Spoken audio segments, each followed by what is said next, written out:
Good evening. Good evening, everybody. Oh, look, Crafty's camera shy. Oi! It's up, boy. How good's that? We're going above and aboard to look the part. How come you've got the same T-shirt on as me? That's mad, isn't it? Got So, good welcome, taste. episode 5. How quick's that gone? Very good. It has. It's flown, really. It's let's say it's been a challenging week for all of us, I dare say, for one reason or another. Yeah, not much. Yeah. Especially out here. Dave, well, let's start with you, Lee. What's been so good about this week for you? Good. Yeah. What has been good about this week? Well, everything, really. I've got a koi house. And I've actually had my very first shipment from Japan come in, be it 2 boxes. I think it should have been 3, but that's a long story. Be it 2 boxes, it's still a Tafaguchi on the outside. So I'm really, really excited about that. I almost feel like somebody. Good. You're doing well. Given the weather, mate, polytunnel, Dave, how's that been? Yeah, it's been a struggle. It's been hard work at the offsite. In the shop, it's okay. It tends to stay quite cool in here, to be honest. But the offsite facility, yeah, I won't lie, we've been struggling. It was peaking, although we've got it under control now. We were peaking at about 26.9 degrees. We've just now had to introduce more fresh water for longer, and we're maintaining it under 25 at the minute, which is good. But yeah, it brings its challenges. That's for sure. Yeah, I know. Well, our shop is in a greenhouse. Yeah, so you're going to get big ass greenhouse, and my God, I think the office is the hottest room in the whole shop, and that was at like 48 degrees in the week. Yeah. And the water's been peaking around 29 to 30 in the shop, and actually cooler outside, which is quite mental. But one good thing is I had all my pre-filtration completely renewed this week. So yeah, I am super happy. The water now is just looking fantastic. Do you know what? As koi businessmen now, I guess, we're never happy, are we? No. We're never happy with the weather. It's always one or the other. It's always too cold or too hot. Honestly, isn't it? I've been saying for weeks and weeks to Kate, we need some warm weather so we can get these fish up to temperature. And then when it does come, this temperature can disappear. Yeah. But it's in a heartbeat, can't it? You know? Well, it's just come from nowhere, and the ponds have just gone skyrocketed so quick. You know, you can't control it it's not like you've got a heater you can turn down and control it. You're at the mercy of the weather, aren't you? Mercy of the gods. And I think at one point air temperature in the polytunnel was like 118. Yeah, that's bonk. I mean, listen, I was up Lynham yesterday, up in exclusively, and those polytunnels were seriously hot. I mean, I was filming up there, and every 10 minutes I'd have to put my phone in the fridge in the office for 10 minutes. Yeah. Because it was just shutting off. That's how hot it is in those polytunnels. That's serious, isn't it? That's what I have to do when I'm down there doing any film or anything. I have now a big ice pack wrapped in a dish cloth, and then I have to lay the iPhone on that. Otherwise, it just cuts out. It's crazy, mate. Isn't it? People don't realise. No. But I still do believe that every person should own a polytunnel. One day I will. Oh, without it's just a great way to tan. It's like Lex Tan for free. Yeah. I mean, I'm complaining this week, but I can't complain 3 weeks ago when I had water temperature 21, 22, and outside was so. Yeah, we manage it. We just don't want these prolonged. I mean, I don't like it when the ponds get anywhere near 30 and 30 plus because, you know. At what temperature, Dave? At what temperature does the old back door start whistling, temperature-wise? I don't like it 27, 28, 29. But the fear is if anything goes, you're going to lose a lot of koi in one go. But if you've got any really nice fish in there, You know, Benny can be so problematic when you start getting temperatures that high for any length of time. Yes, they'll recover, but it can take a lot of time. But in the meantime, you're going to get some that wash out completely. Especially them Deutz ones, mate. Oh, Deutz, they're the hardest out of all of them. Absolutely right. Yeah, they'll wash out so quick when you start getting prolonged temperatures at, say, 28, 29, 30. Any period of time, you can start seeing them. They're starting to really, really drop off. Right. So let's look at just bringing in our guest, because he's sitting in the back, currently picking his nose. But and eating it. We've got viewing here. I don't know. He wasn't eating it. He weren't even picking his nose, to be fair.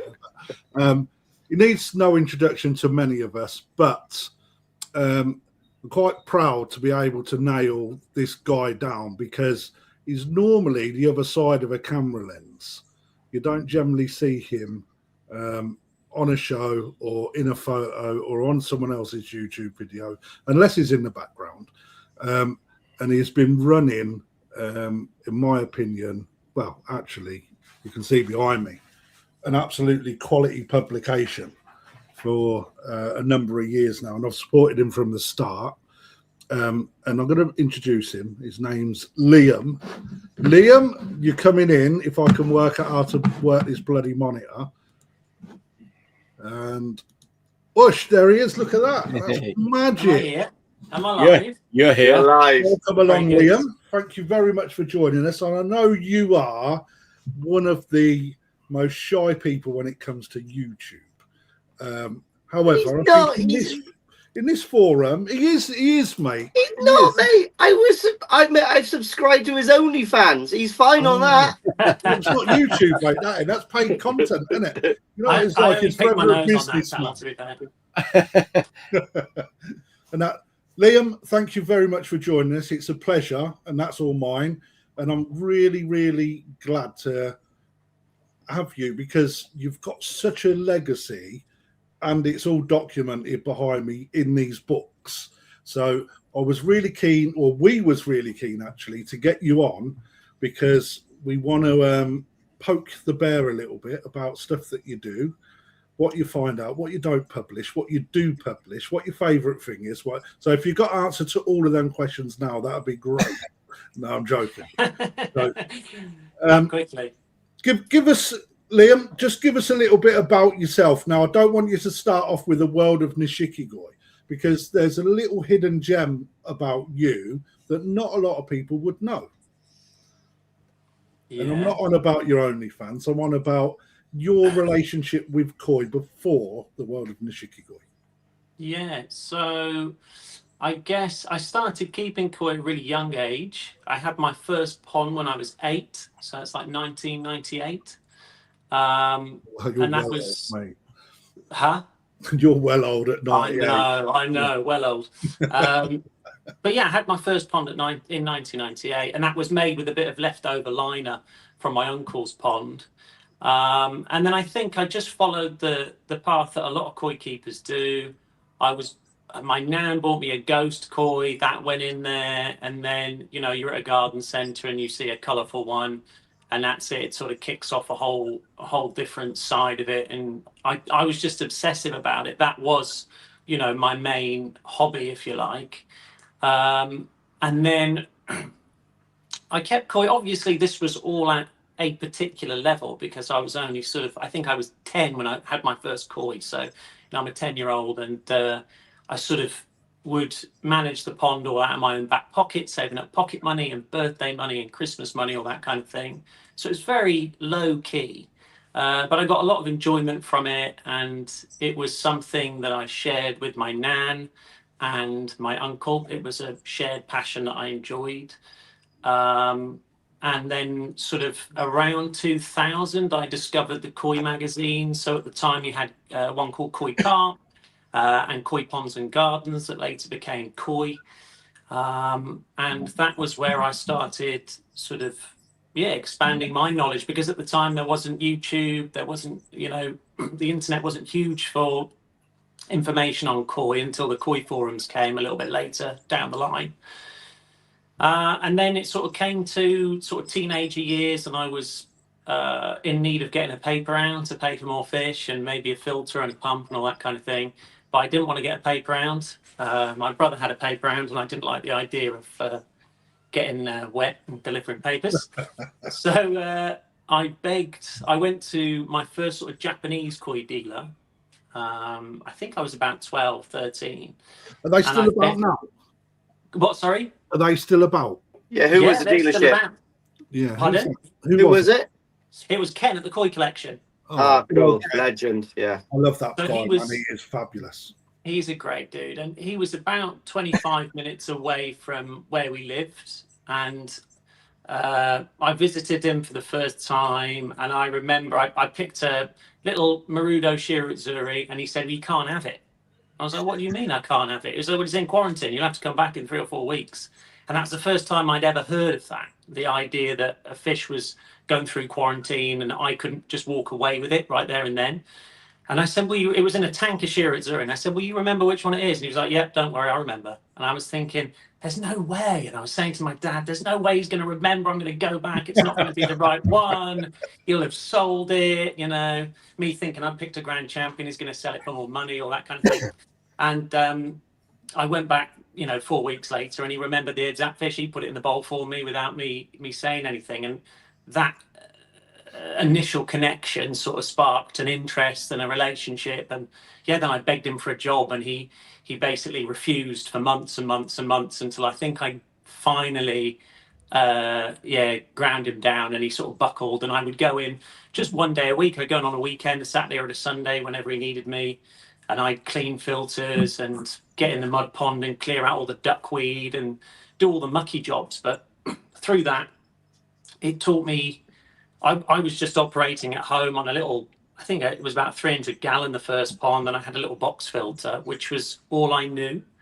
So going to the koi collection at the time, multi-bays were a huge thing. So I was learning how to clean those. Nexus had just come out, so I was learning how to sort of look at those. But this was in the early days with the sponges and then the answer and all that kind of thing.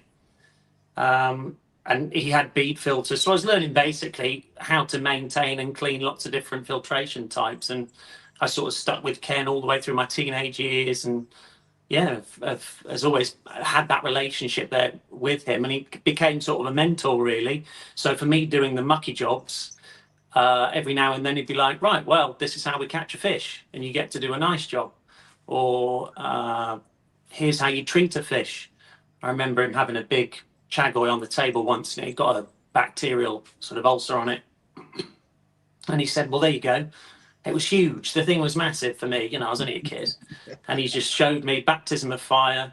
And that's how I sort of learned, really. And that's how it's always been, is just try it and see. And if you mess it up, then don't mess it up next time. From there, you went somewhere else, didn't you?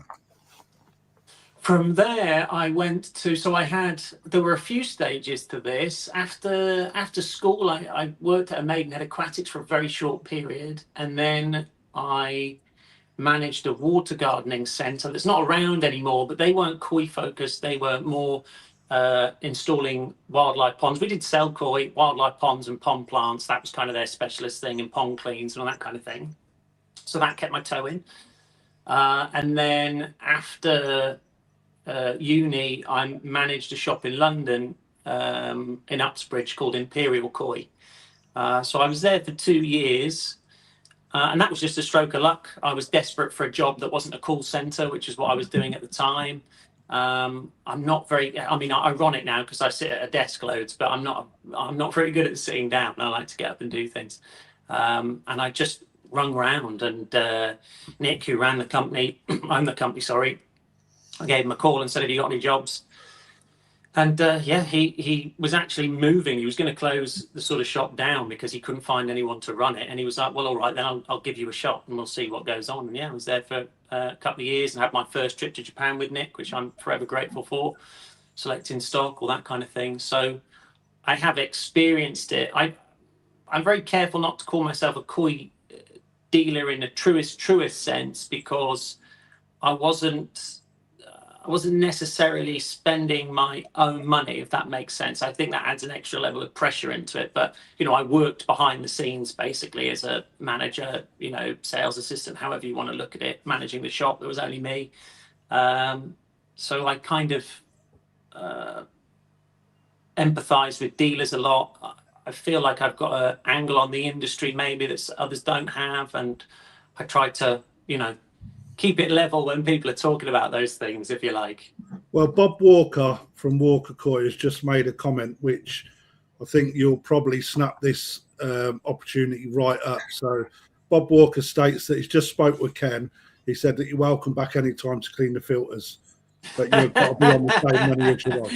I'll start Monday. Thank you, Bob, for that, mate. That's always good. So, Liam, why the magazine? What infused your passion to think I'm going to give this a bit of a go? Because you know that is broad territory to step in, brave territory. Very, very brave. Yeah. It was purely down to Nigel Caddock. So for those who are watching that don't know, Nigel made a magazine called the Nishikigoi Yearbook. He made many magazines over the years, but the final one was the Nishikigoi Yearbook. And I was making a blog at the time. World of Nishikigoi was a blog. And after Mark Gardner sadly passed away, I was asked by a couple of koi shows to go around and take pictures. And I was trying to sort of get better at that and do that. And I was posting the results on the blog. Very similar to Mark, trying to sort of do my best to continue what Mark was doing. So people had a reference point for show winners. They had something they could go back to and refer to, which I think is important. I think it's important for hobbyists koi to be championed, you know, and for us to show them off. And through that, I would occasionally write an article for the blog, very rough and ready. I would do the odd pond visit. I would do the odd sort of ramble on something that was, you know, bothering me or whatever. And Nigel contacted me, having read something that I'd written, and said, "Oh, I like the bare bones of that. Would you be interested in expanding that idea for the magazine?" And I bit his hand off, and I worked on it. And unfortunately, during that period, Nigel sadly passed away, and a few koi friends said to me, "Why don't you do a magazine? You've got an article. I know that doesn't make a magazine, but have you ever thought about it?" I was like, "No way. I don't know anything about making a magazine. It's crazy." It seemed completely, crazy to do that kind of thing, something that I couldn't manage, all that kind of thing. And then I actually came down with an illness and was in hospital for a while. And when I got out, there was a few things that happened. I had COVID was one of them, and it hit me really badly. And I didn't have the energy to do a normal job. And it was then my family that were like, "Well, you know, the people talking about doing a magazine, why don't you think about it? Because you can just do it sat down. You know, it's not going to take a huge amount of sort of physical effort at this stage. You can sort of try and piece the first one together." And truthfully, I don't think I thought about the scale of which the work behind it would involve and all that kind of thing. I think I just blinkers on, went at it and thought, yeah, why not? I'll give it a go. Can't do anything else. And then later discovered all of the various things that are required to make a good mag. So I can't say that I was brave or anything like that. I was probably just naive to it all, to be totally truthful. Interesting. Yeah, I think very brave in one way, be it all you say naive, because obviously you had two successful magazines that both ended up disappearing from the shelves. So I can imagine a lot of people thought, because everything switched to online. Yeah, that's right. But to be honest, I personally, I read a lot online. I watch a lot of videos and podcasts, but there's still something nice about physically picking up a magazine. Or tell me, Liam, what do you class it as, a magazine? Because it's more like a book, really, isn't it? It's a funny one. I always called It's a difficult one, because I look at it as I mean, if anybody is not subscribed, it is wow. It's more than a magazine to me personally. I appreciate that. No, I agree with that, Liam. It's I mean, before I was even in the dealership, mate, it was there for me, and it's good to see where you go and some of the interviews you do, some of the collaborations that you get, working with the koi judges. You know, there's so much in there that covers a little bit of everything. That is, in my opinion, top end, middle, beginner. There's a bit of everything. But one thing it has got is Japan. And I think that is super important. And I think I can vouch for everybody around here, including you, that brings knowledge, you know, from what you find to putting it into a book. I've looked at all of these numerous times. They sit proudly on the top there, mate. I ain't going to lie. Some of the exercises that you're doing there are really worth doing, and then rereading and trying to remember, like, you know, for example, a Japanese breeder's concept of how he grades fish. Trying to get that in your head, for example, it's always good to go back because you never remember everything. Read the article 3 times because we all go toilet more than once a day, so it's always a good read. You know what I mean? You know, for me, mate, yeah, you've got to keep that going, and you've got subscriptions going at the moment. Yes, yeah. Well, I've sort of changed the model at the moment. So, due to some web hosting issues, so the subscriptions aren't available, but it's pre-order. So you pre-order it, and then you basically get it at a discounted rate and priority shipping. So anyone who pre-orders, the old subscriptions are being honoured, as it were. But any new pre-orders, they go out with the subscribers, and then it won't go on general sale for about a month afterwards. And it will be at an increased price just because of the way things are. So, I mean, Liam, favour in the comments, if you're a sub, put down that you sub. Let's see how many subs you're watching. That's interesting. And if you've not, then I'll put a link in the comments in a minute so people can get on them and pre-order. Because you honestly, if you need to see a proper copy, I'm assuming that you've got a pitch at the you have got a pitch at the National, haven't you? Yeah, I've got a pitch at the National. So the latest one will be there at the National. That'll be the first time. I always save the National just because it's handy where it comes. It's a month after I do the release. So I always use the National as the first time people can buy it on general sale, as it were. So subscribers and pre-orders get it. They'll start arriving from tomorrow. I think a couple of them will, and to next week. And then it'll be the end of June. But that's the cover of the new one, which my mum loves more than.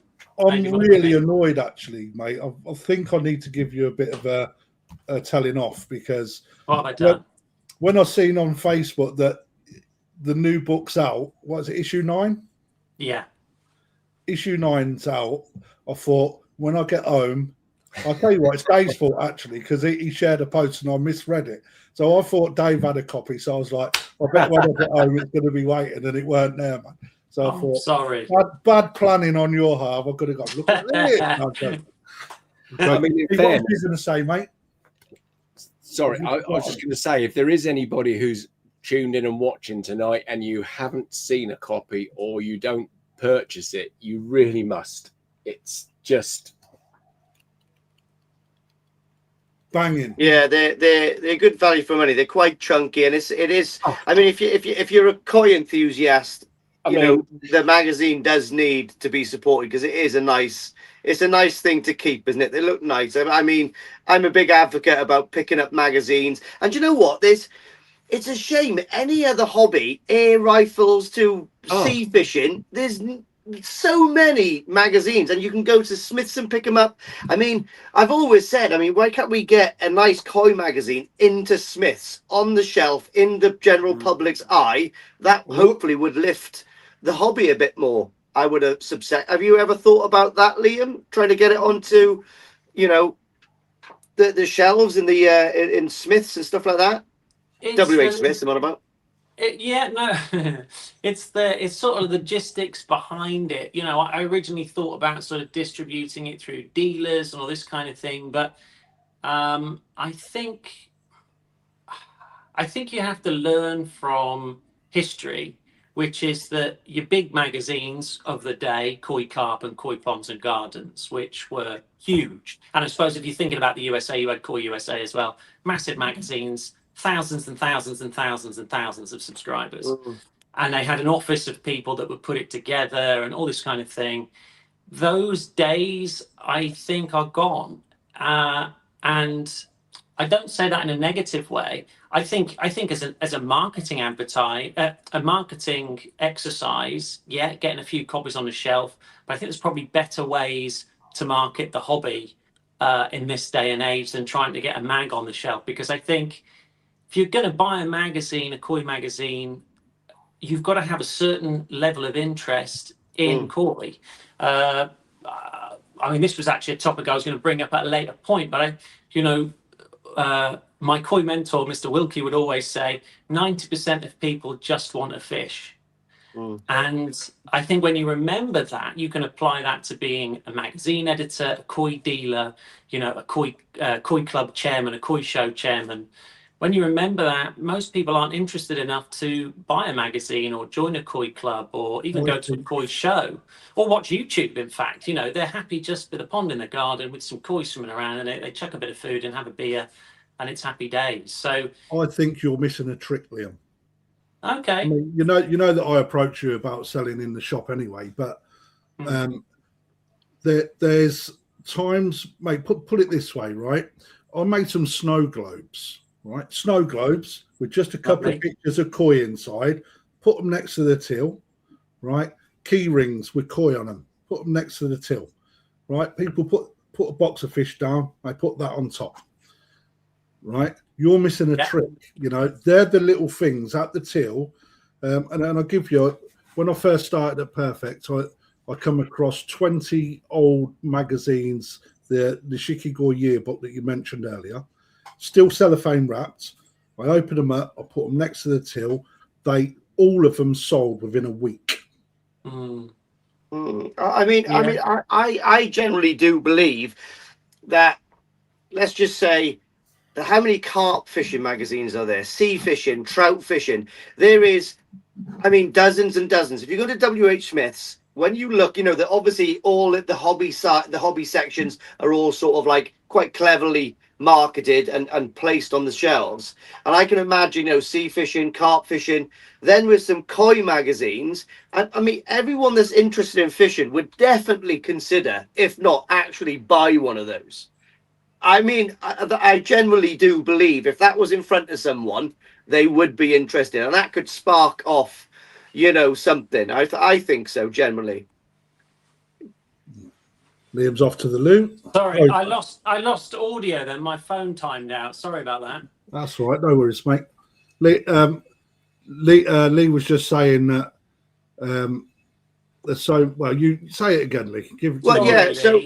It's okay, man. I don't know how far you got, but like I said, when you walk into W.H. Smith's, you have all the fishing hobbies. So you've got the trout fishing, salmon fishing, sea fishing, carp fishing, and I would suspect if they were gonna put your magazine in there, it would be with that kind of area. And I think when someone's going in there to pick up a fishing magazine of their choice, and they see that, I think it would be very difficult for them not to be interested to pick that up.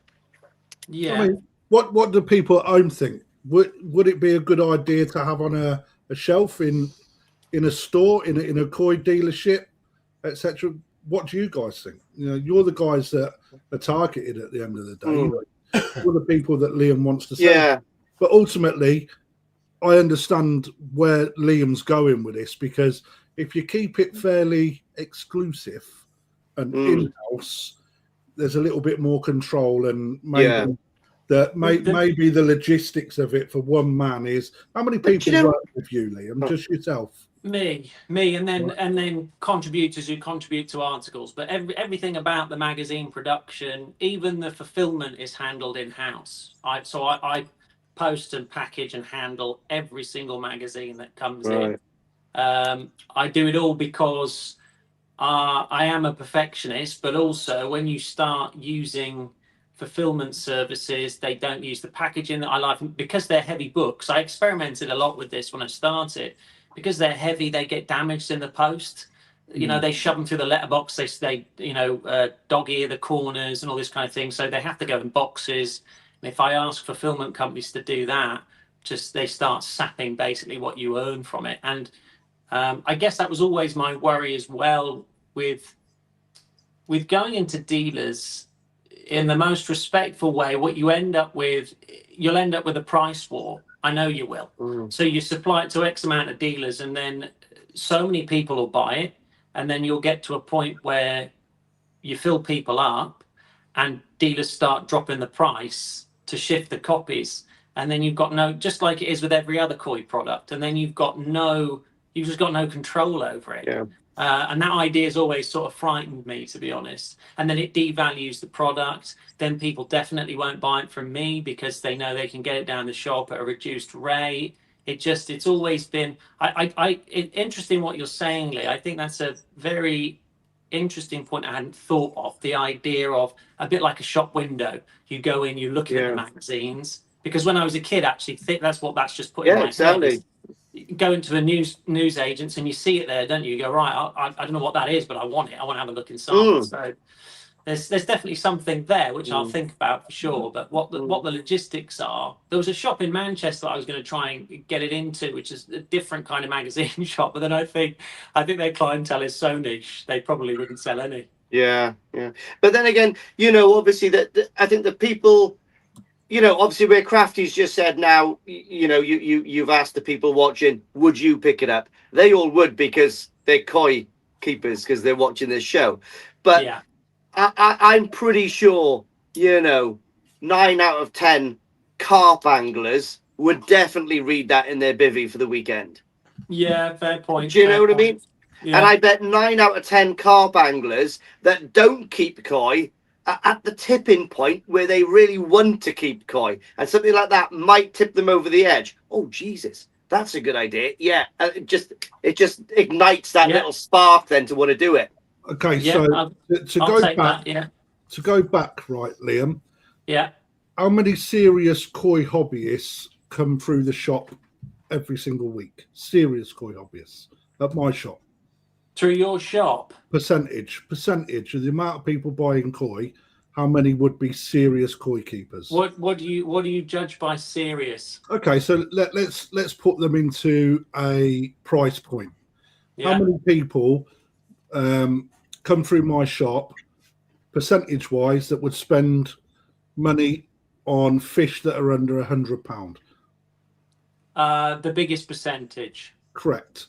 Are they serious koi keepers? Well, there gets muddy. I think and this is where the knowledge part comes in for me. I think money doesn't dictate how serious someone is. Someone's budget. That's a fair someone's point. budget doesn't dictate, and equally, you could have. And this, you might relate to this as koi dealers, but this used to baffle me. Is that I remember when selling fish at the various companies, you'd sell a fish over £1,000 to a customer. That doesn't know nothing about koi. Well, not only that, more so that they'll come back a few weeks later, months later, I've got a problem. Well, why don't you buy this health book? It's 45 quid. No, I'm not buying that. And to me, that logic never made any sense, because you've spent over £1,000 on a fish, 45 quid on a book that's going to stay on the shelf, stay alive, and teach you how to keep them alive is a worthwhile investment. But that highlights that money doesn't necessarily mean how serious you are. I'd say it's probably 1% of people spend mega money and are mega into it and want to, show fish and be competitive, or even if they don't want to be competitive, have the best possible fish in their pond. And then the rest slot into places in between. But I'd imagine the majority of the people in most shops are the ones that want to spend £100 less, depending on the store, Yeah, so maybe my question wasn't tailored correctly. Yeah. The amount of people that come through our store, because we're more mass market than specialists. We do a bit of everything. Right? The amount of time that people are asking me questions and then they start to get into the hobby. We don't sell publications because, number one, there's not many great publications on the shelf that are affordable. And number two, having a book like yours, for example, irrespective of what edition it is there you go. This is where you need to go to start learning. At the minute, that exposure to those people, unless they turn up at a koi show, unless they start watching more on YouTube, and not everybody does, right? Then that exposure is lost. And that is where you need people to, that's where, in my opinion, the support of your magazine would support the hobby in hooking new customers to become a little bit more fanatic. Because it's like when you buy a hamster, right? When you're a kid, you go, there's a little book, you're looking in there, oh my God, look at all these, you know, the amount of kids that get it, mate, they're the ones that bug their parents for that book for a tenner. And very true, very true. And that's true. When I was a kid, obviously, you know, I was massively into, I don't know, let's just say air rifles. I actually was. Obviously, that I turned into a sniper, so that's why, right? Now, I couldn't afford the best air rifles. Like many kids probably can't afford the best fish, but I could buy a magazine to look at them. Do you know what I mean? And then that just ignites something then. And I mean, it's a good one. But yeah, logistically, getting it into the country, how much will sit on the shelves, how many do you need to produce? It's quite an undertaking for one person to do that financially as well, I think, probably. Yeah. But I think what you're all saying is a valid points for sure. That idea of capturing people's interest and then hopefully guiding them towards sort of either inspirational content or, you know, educational content that can help them become a better koi keeper, maybe stay in the hobby a little bit longer, all those kinds of things. So I take those points for sure. Yeah. But right, so when are you going to start providing us with your? No, I'm joking. Monday. Everything happens on Monday. I just won't tell you which Monday. Okay, that's fair enough. Monday will come up at some point. Right, to everybody watching, if you was to ask Liam one question, type it in the comments, and I'll pick a few out as we go along. I'm not looking for war and peace. Decent question. And then what we'll do towards the end of the show, we'll fire some questions from you guys towards Liam. I've got one for him. Liam, kick us off. When do you start on the next magazine? Or have you already started? Does it? Or it's just a snowball. It's constant. Yeah. So, like a couple of weeks ago, I was already shooting the pond visit for the next one. So I used to try and block it and go, right, this time is on this mag, this time is on this mag. But what I found doing it that way is I kind of stifled any impromptu visits and stuff that just comes up, because sometimes you can have an idea in your head about something that's going to be good. And then actually it's something a koi keeper says at a koi dealer. And you're like, oh my God, that's an article. Or someone says, do you want to come around and see my pond? And they show you on their phone and you're like, wow, that needs to be covered. Or so I just try and pick up content as and when. And then there are certain things. When I was speaking to Nigel about writing for him, he said that he had this little method of coming up with ideas, and he's always got a little notebook and that he would write words down, and those would inspire things. And I have that as well. So there's always an article that I'm chipping away at, and it might not be ready for the next one. You know what I mean? Sometimes with all the best intentions, you think you've got it cracked, and you read it back and you think, oh, that's terrible. Or you're working on something with someone, and between you just can't quite get the core of it. And I always put that on the back burner and say, right, that's going to wait for the next one. And if it has to wait again, it has to wait again, because once it's in print, you can't delete it. So they're always cycling. I'm going to try and have a week off after this postage is done, to be fair. But, why? You don't do anything. You just said you sit down doing it all day. I do sit down all day. Well, that's why I love that. That's the other thing. I can get sort of caught out into doing sort of lots of visits, because I know for every visit that I do, whether that's an interview or, you know, pond visit or whatever, I go and chat to a dealer or whatever, I know that I've got days behind a computer afterwards making that all work. So I enjoy the days out, put it that way. That for me is the best bit. I mean, when I was in Japan in January, Johan was very complimentary of you. Oh, that's lovely. He's a good man. Yeah, he liked what you was doing. I mean, that's something from somebody who produces what he does.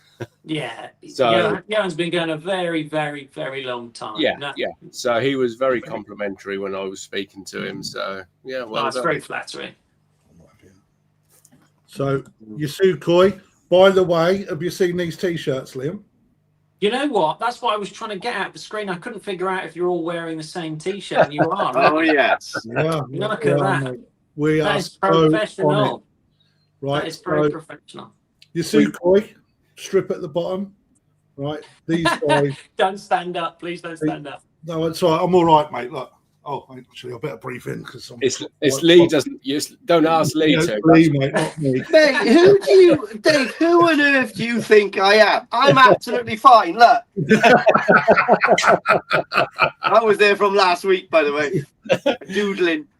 But yeah, Nisihikigoi nice. kindly put these together for us. Thank you very much, nice. Charlie. As always, the best. Yeah. So Nisihikigoi asked Liam, how long does it take for you to finish editing one magazine cover to cover? And what a great question that is as well. So like I say, it's like a rolling process, but it's through those 6 months. Let's say I do it twice a year. So if you say through those 6 months, I work on the magazine every single day. Well, wow. I said that every working day. I do 5 days a week now. At the start, it was longer because it wasn't just the mag. You're having to do the marketing. You're having to juggle lots of balls at the same time.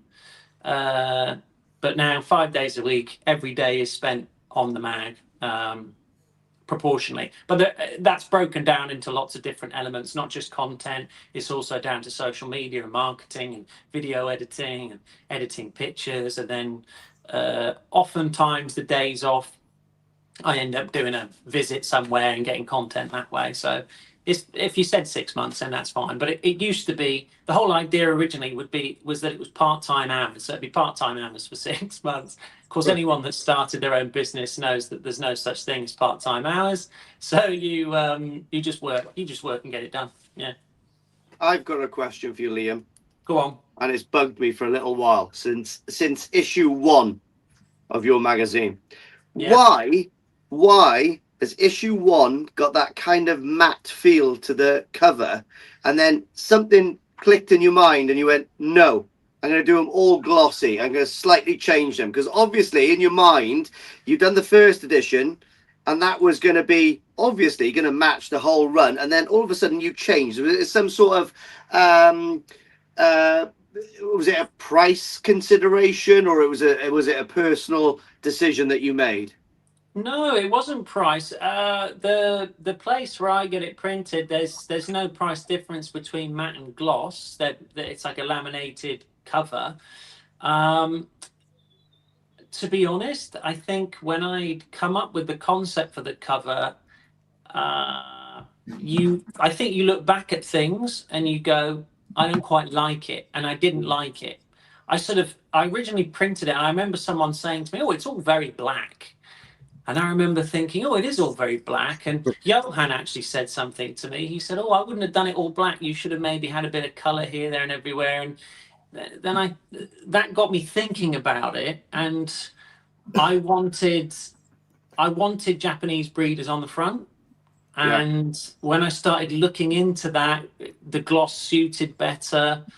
And also another practical point is when you're handling magazines, or certainly the magazines that I was getting fingers, and it sounds silly, but that would annoy me. And then when I was at shows selling them, sometimes people pick them up and go, there's finger marks on this one, so you'd have to wipe it down. You know, that started to narc me a little bit. And then when I pick my own copy up, I flip it over, I got finger marks all over it. So I switched to gloss for that, really. And I think with anything, I mean, to be honest, I look at the cover now and I like it, but there's things I want to change, and I probably will do.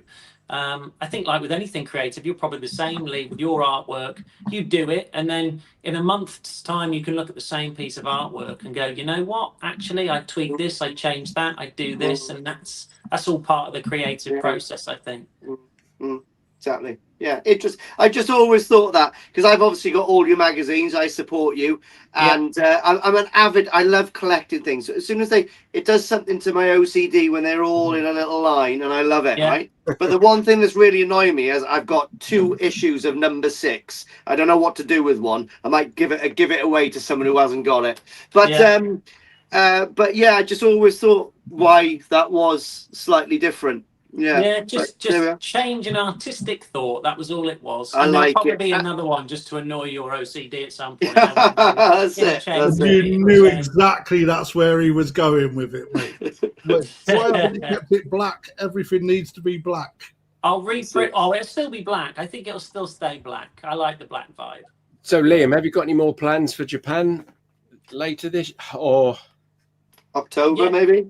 Yeah, hopefully October. Yeah, I haven't been for the autumn harvest for a couple of years now. 2023 was the last autumn harvest I've been, because I switched it to go for the All Japan Koi show. So I'm hoping to go in autumn, and top up those content folders, as it were.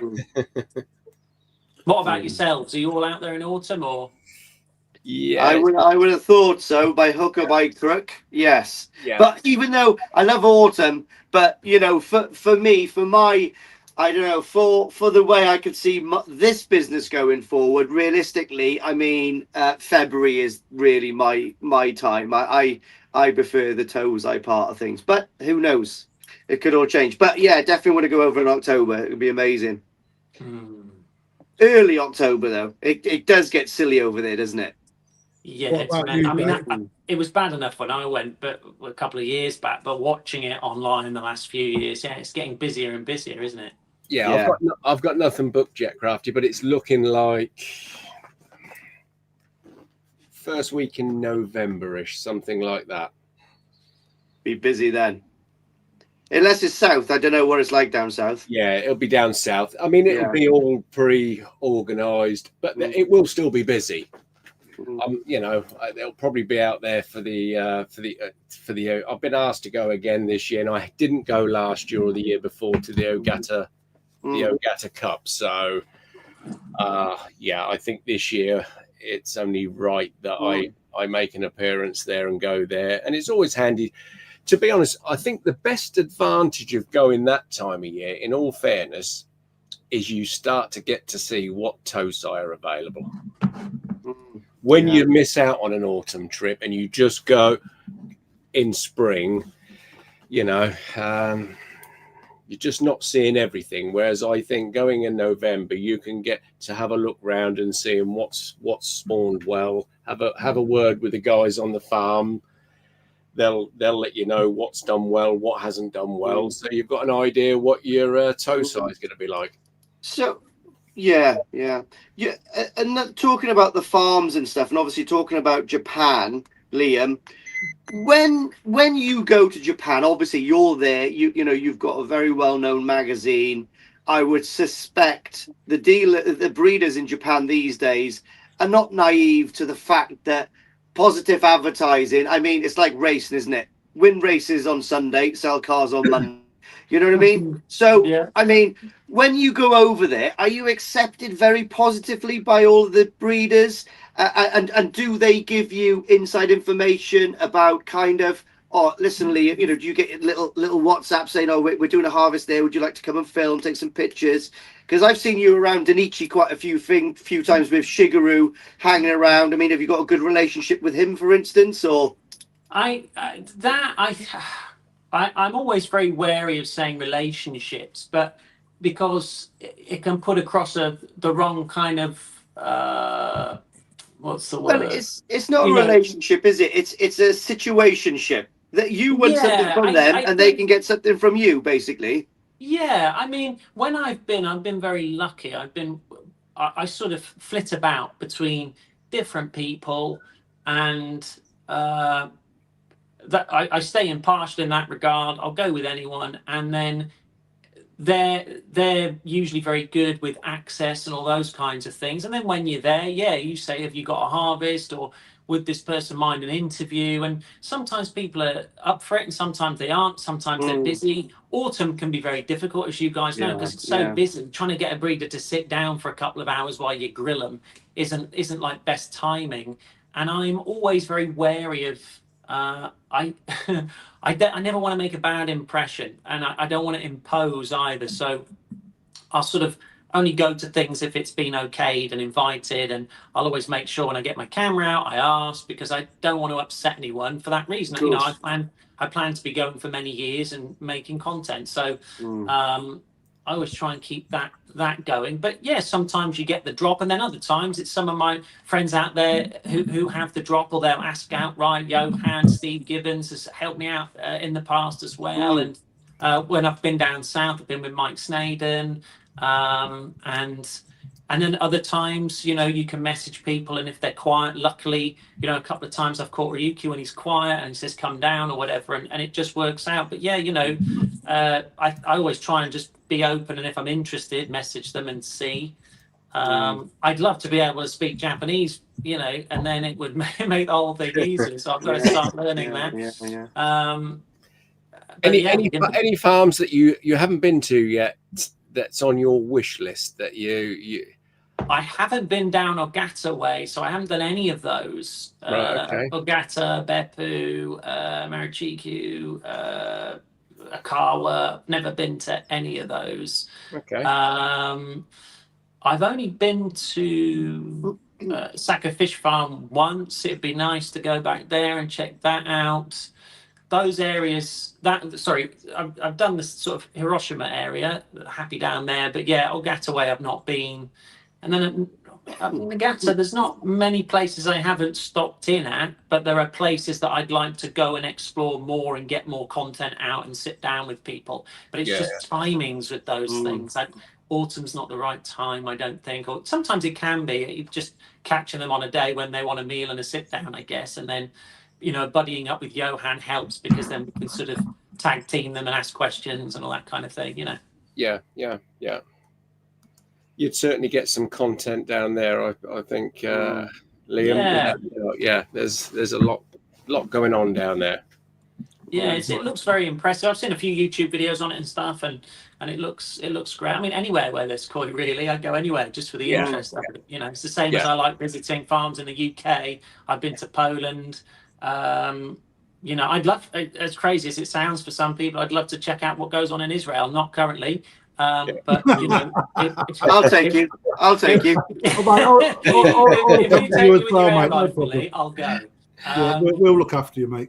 Yeah, I think what's good, Liam, is because it's the polar opposite. You go to visit somewhere like Ogata and you see a facility which is just unbelievable, and then 35 minutes on the Shinkansen down to Ueno, and you're stepping back in time to how it used to be done. So, and it's quite nice, actually. I think if every koi farm was just all the same, it'd be a bit, I don't know, a bit too clinical, a bit too. I think you need the old and the new, don't you? Yeah, agreed. That's the same with everything, and hobbyists as well, and ponds and all that kind of thing. Yeah, for sure. Yeah, you need the mix. Yeah. So sorry. So here's another interesting one then.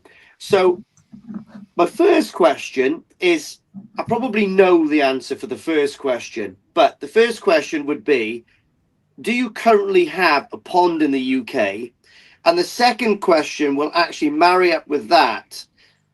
Do you actually own any fish in Japan? Right. Firstly, Liam has got the best pond you've ever seen. It's in the picture behind him. Right. Which is absolutely fabulous. Number two, he's got his own fish farm. How close was I on both of them, Liam? You were bang on. I hope David Harper's not watching, because this is his lovely pond. One of my faves. I wish I had that pond one day, maybe. So yeah, I have a pond. Right. So, okay. I have a pond in the UK, and that's at my parents' house. So, which is where I'm at the moment, actually dealing with the magazine. But I built that when I lived here. That still operates, still runs. Got fishing. It's in. I think I first featured it in volume 2. I think in the mini koi pond section, and then it's also in the new volume, following some sort of affordable koi in their development and stuff like that. So yeah, I've got a pond. I don't actually have any fish in Japan, but that is something I would like to amend. I'd like to look at getting some, and seeing. I'm not. How can I say this? Usually, I like the koi myself. I like to have them and enjoy them. But at the same time, I have to balance that with the fact that I'm not always at this house either. So I only enjoy my own in spits and spats. So actually having them in Japan is not much different. And it would be a cool thing to follow and all that kind of stuff. So yeah, I'd be definitely interested in it for sure. Definitely another article for you to follow that Azakari journey of your own koi. You might be interested. Yeah, absolutely. 5 quick fire round questions. One answer, not elaborated, just one answer. Okay. Best breeder. Oh, yeah. That is horrible. Yeah. For what? Nice response. I don't mean babies, mate. I'm on about koi. Best breeder for koi overall. That's an impossible question. No, it's not. You're going to have a best breeder for yourself. That's You can only go to one breeder. That's not a best breeder. There are different terms. Oh, mate, why do you have to be so political? Well, you can only go to one breeder to stock your pond for the rest of your life. Just give us a name. Marahiro. Lee, best breeder. Me? Oh, right, now I understand why Liam was so... That's cruel. Odakan. Does that mean I can still shop in his facility as well, or is it just his bloodlines? Just his bloodlines now, mate. You know, that's it. Sakai then. Sakai. Yeah. Sakai, otherwise, I would have said Narita. I mean, come on. Yeah, no, I know. Well, I was just trying to work out where the parameters were. Yeah, Sakai I'd go for. Go on, Dave. We know what you're saying. Yeah, I mean... Starts with an O. Yeah. I mean, I'm going to go with Ogata because I mean, I'm not saying it's the best breeder that suits my needs. How's that? Yeah. Go on, Crafty. Yeah, Sakai. Yeah. But that's because I like Sankey. I mean, exactly true. Yeah. I mean, if there was no budget restraints, then obviously you may think differently, and I might go with Sakai with you because if you want a nice big Sankey, where else is there to go? God, this is good, Crafty. Next one. This is good. Okay, next one. Most underrated variety. Becco. Block him. Mate, he's gone. Let's keep right. He's gone. Look, he's gone. That's it. Knock See him you off. later.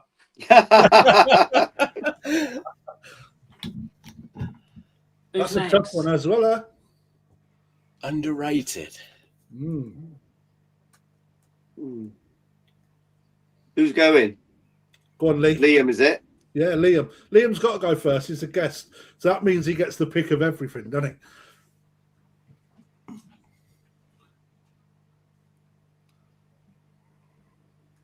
Cool. That's it.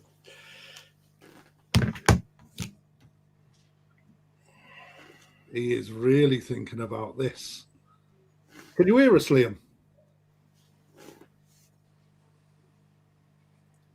I wondered. He's timed out. Are you there, Liam? Hello. He thinks I've kicked him off, I think. Look. I haven't. Liam. We'll come back in a minute. We can't hear you, Liam. Mate, I tell you what, he's meant to be the tech guru here.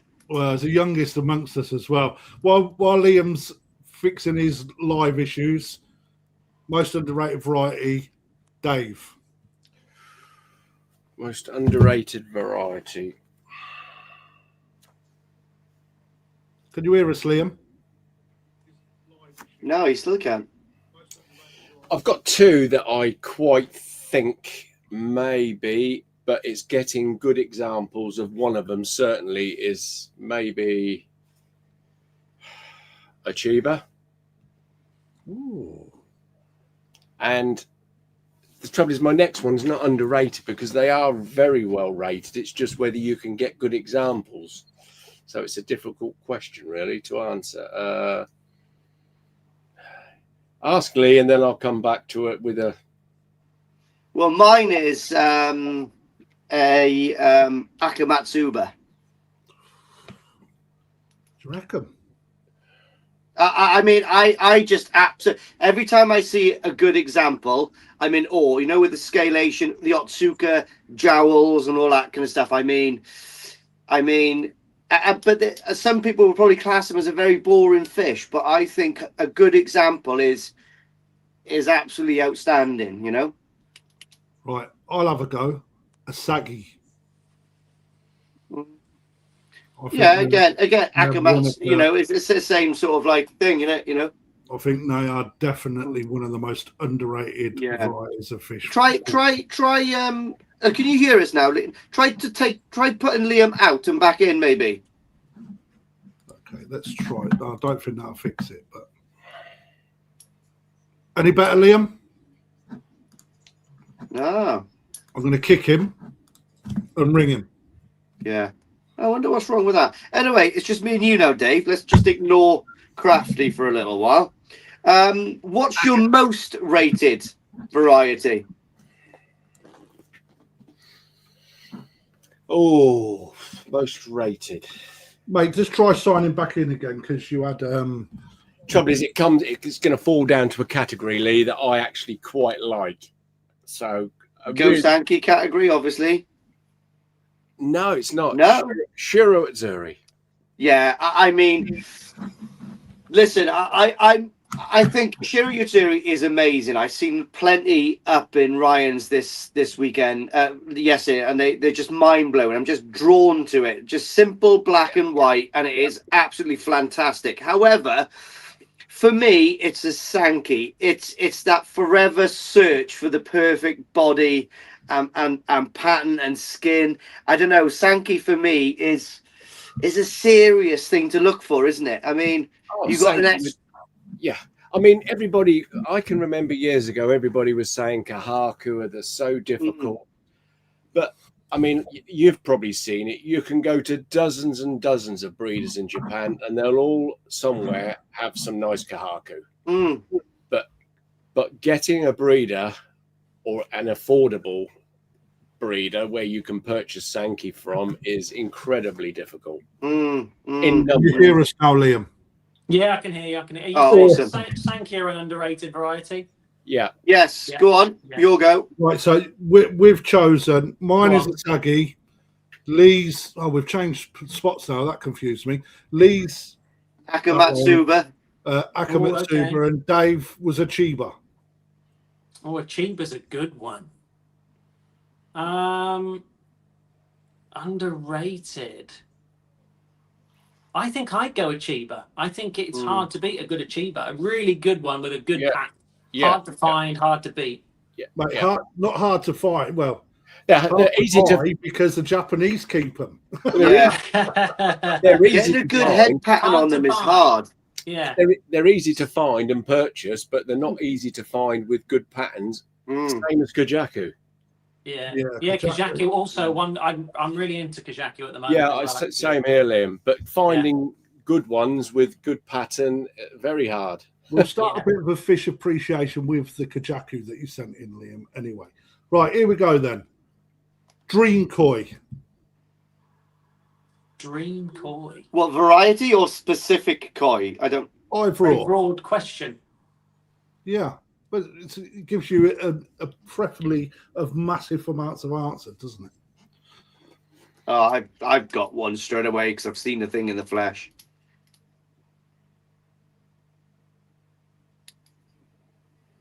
I'll say it then if you want me to start. It's the Kano Goshki that Donald Kerr bought for the Mate, for the All Japan and the Junior the one Japan. that won the young champion. Oh, it's gorgeous, mate. If you've seen that thing, I wanted to lick it. Yeah, it was awesome.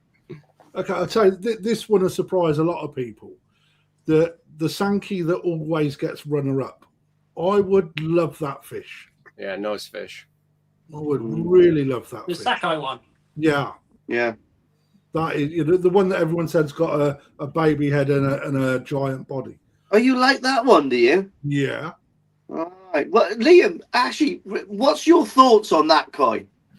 You have to be quite diplomatic. You've seen that in the flesh, Liam, haven't you, that fish? Yeah. I seen it a couple of years on the trot. I think it's funny because it's a fish that you have to see. I think Ryuki put it well when he said it's a taste thing. You're either going to like that head shoulder ratio, you're going to see it as powerful, imposing, and strong, or you're going to see it as deformed. It's like a marmite fish, and I would agree with that. I think it's a marmite fish. For me, it's not a body shape that I particularly like, but when I saw it in the flesh, particularly, what was it, 2025? Yeah, last year.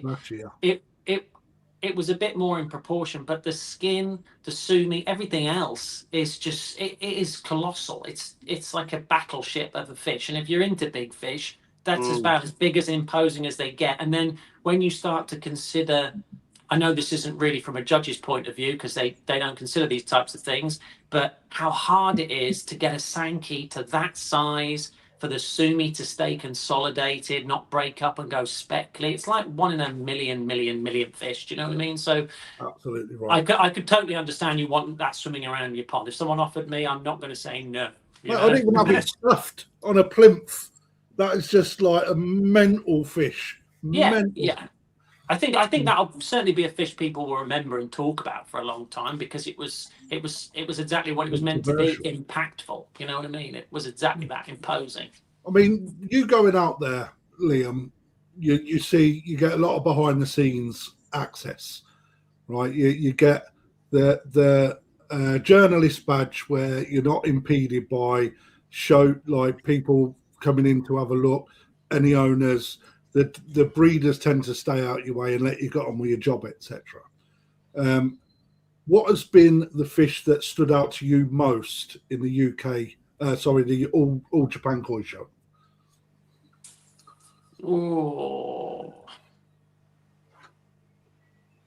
Oh God, there have been a few.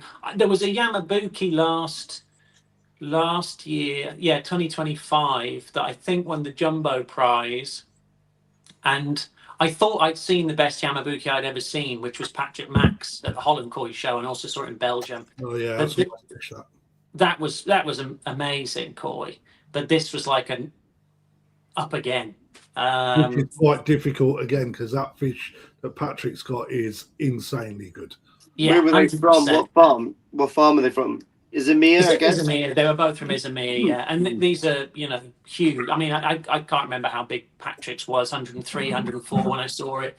And I don't know how big the jumbo wasn't off the top of my head, but it was a big fish and it was all in proportion and it was as shiny as it should be when it's sand side. It was just, that was glorious. But there are so many and like the weird and wonderful varieties. There were a couple of Benny Kikos that Aoki had taken along and they were stunning and just fish that you'd never see and never even think that you'd like until you see them, even Beckos, for people that don't like Beckos, you see them and you go, wow, when they're that good. They're really good. Appreciate them. Beckos? Dave doesn't like them, no? Failed Sankey, aren't they? So here's a question. The biggest misconception UK hobbyists have about Japan from your perspective as a journalist? About the fish and koi shows, I think it's that they think the fish are perfect because what they see are videos and pictures, and both can be manipulated for one. not necessarily deviously, but they can be manipulated and altered. And then also, even if you're trying to take an honest video, for example, it never quite shows the koi in its true light. And I think there's a lot of rhetoric around the fish in Japan being perfect, and they're amazing, they're incredible, but there's no such thing as a perfect fish. Oh, no. There are fish with missing scales and damaged tails and even twists and bends, and I think I think in the UK, you know, you have to get past the point where you're just focusing on that. Not to say that it's focusing on the negatives. There's another discussion there we can talk about later, but just knowing that the fish are the fish and you just have to accept them for what they are. If you're staring at a couple of scales out of place on a 1 meter Sankey that's amazing, then you know, you've got a problem. Yeah, that's a good point, Liam. That is, because, you know, I can never forget that when I went to the All Japan and you get back and you're talking to customers, and the trouble is all they're used to seeing is the publicity afterwards, and they're seeing these fabulous photographs, which they are, but obviously don't show every little small minor demerit, if you want to call it that. And they were absolutely shocked when I said, yeah, you'd see one with red in its peck, you'd see the sachet not all pulled in as tight as you would have thought it might be. But they actually do. There's a lot of people actually do think every koi in that show is going to be like what they see on the posters in the magazines, unfortunately. And they just, but it's not until you visit the koi show you actually, I mean, we've learned to look beyond that now and just appreciate what's in front of you. But, you know, if you want to look hard enough at any of them fish, you can find things, can't you, as you know? But do you know what? The shows I've been to and the times I've been there, you know, like the fish that, you know, Ryan's bought over there, expensive fish, really expensive fish. Like, for instance, we'd go into a farm and Ryan was to see some koi show fish presented with a couple of bowls of very expensive koi show fish, which obviously probably his customers are going to buy. It's going to stay there and to go to koi shows. And we'll be presented with, I know, half a dozen Sankeys and maybe really nice fish. And the dealer would suggest, this is the one that's got the best future. This is the one you should get.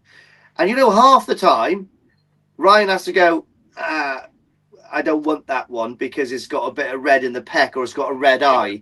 The Japanese don't give a crap about that. But in the UK, it would get pulled apart, which is really sad, isn't it? Yeah. So I mean, when we're saying the fish are the best fish stay in Japan, I don't think so.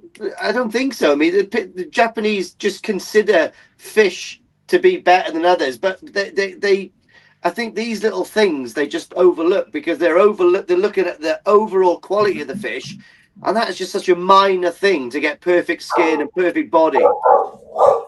I mean, I turned down a really, really good koi at Okawa about, I don't know, 3 or 4 years ago now, and my biggest fear was it had Benny in its peck. Not that it worried me, because it didn't. I looked straight beyond that. But your biggest fear is you're not going to be able to sell it. This is an expensive koi.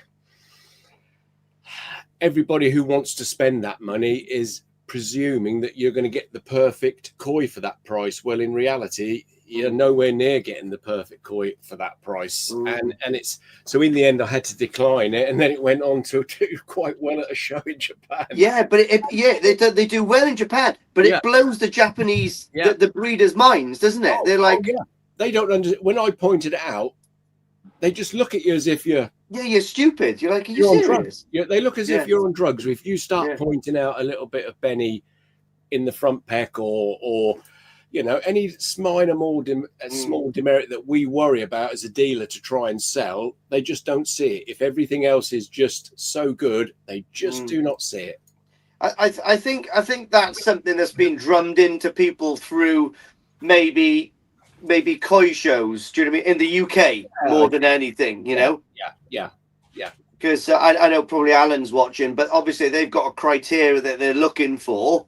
and that would be probably an issue in the UK shows. Where in Japan it's overlooked for the greater qualities of the koi, you know. Well, we've always got to remember, I mean, you know, a bit of Benny in a peck will really not come into play until the point that they cannot decide between two fish.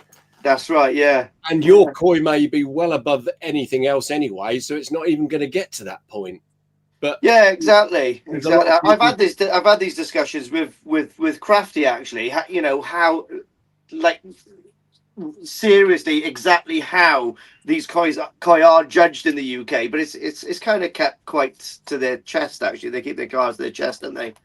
Yeah, I mean, they've got a set of regulations and guidelines, and we don't never get to obviously see that. So it's because of a different type of show.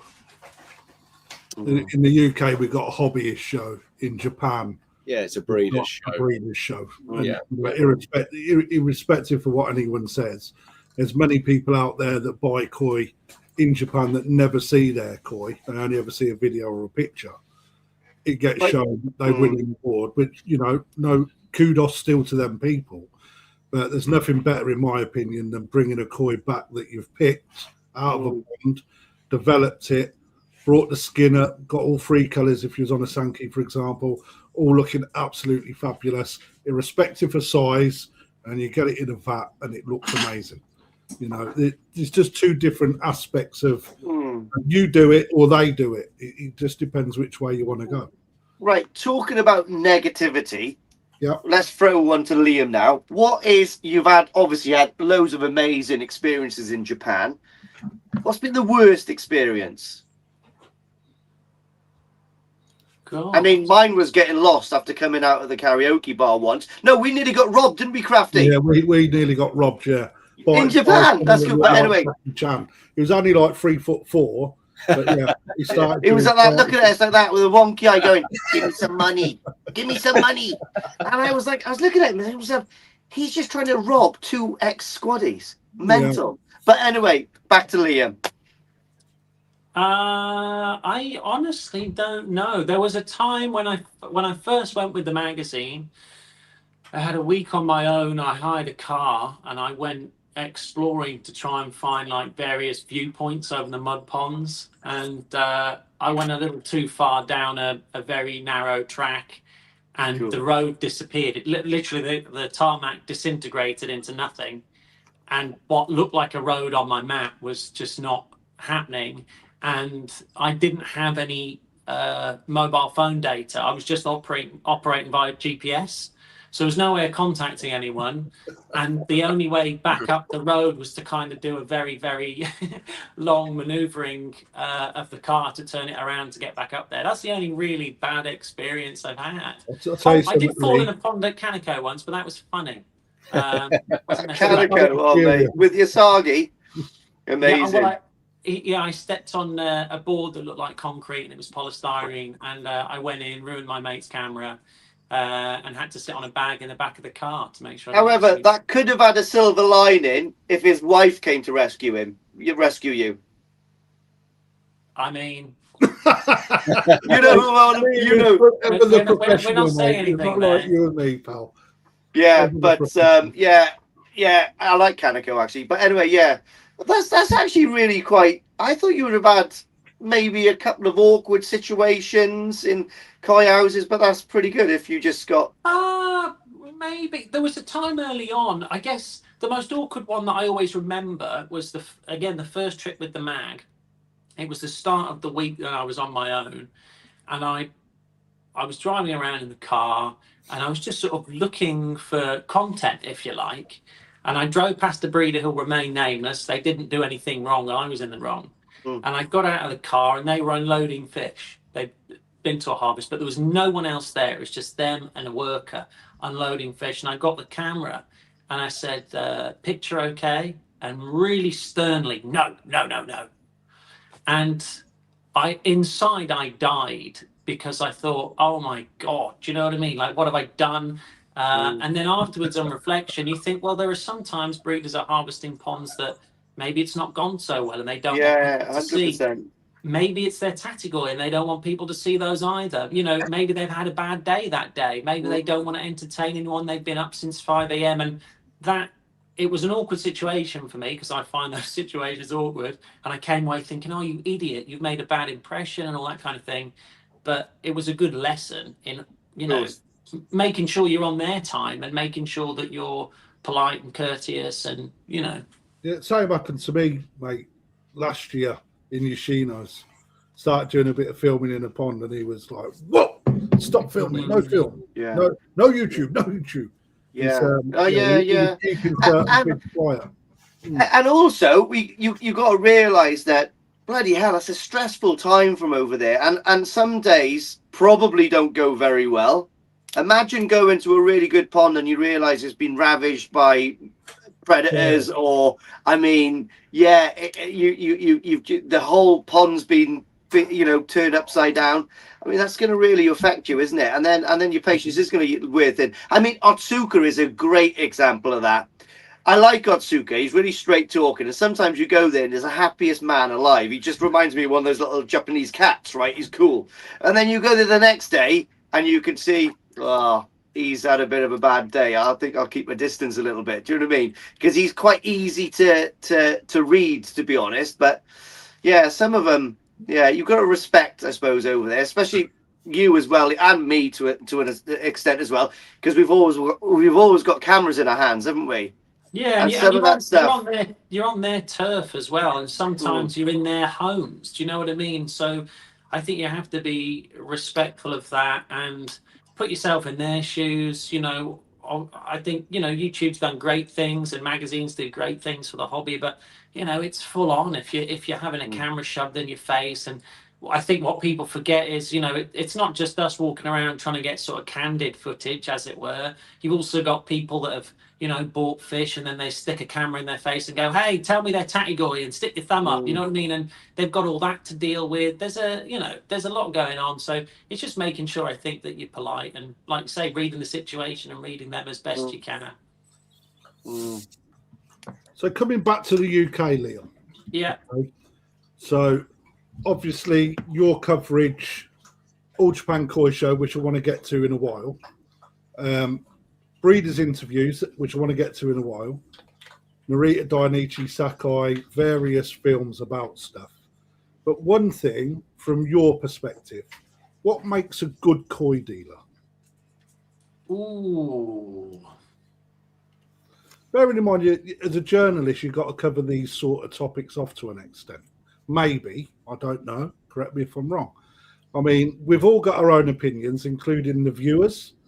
But you in your role go from place to place to place to place to place. You mingle with, and you get to see a lot of people in them places. You know, what do you think people see in a good koi dealer? I think first and foremost, it's the health and condition of the fish, because even a total newbie that's never looked at a koi before could probably look in a vat of fish and tell you whether they're happy or unhappy. It's just instinctual. And obviously sometimes fish can look very unhappy, or they can look, you know, mediocre or whatever. So I think for me, first and foremost, are the fish happy, healthy, in good condition? That tells me a lot about, maybe not sometimes the owner. It depends who's running the shop. Sometimes the owner runs the shop, sometimes they have staff. But either way, it tells me that whoever is running those systems has some knowledge about the fish.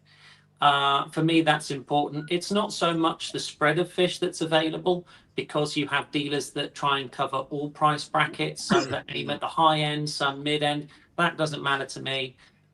It's the condition is the first thing. And then I guess how they are with customers is important to me. Having been someone that, you know, was a kid when I started, walking into a koi dealership after my mum and dad dropped me off, or they sit in the car because they don't want to look at the fish. How do they treat the people that come in the door?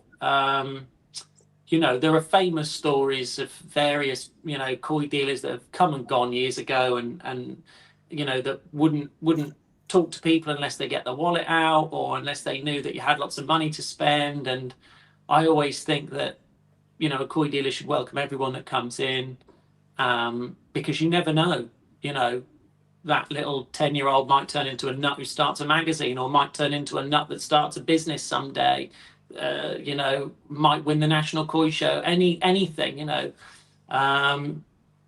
So yeah, how they treat customers, and you can get that vibe actually. Interestingly, when I talk to hobbyists, other hobbyists, you get that vibe from hobbyists, because that'll be one of the things they say. Oh, I go and they make me feel so welcome, and you can have a good chat with them, and you can be honest with them, and there's a rapport there. I think is quite important.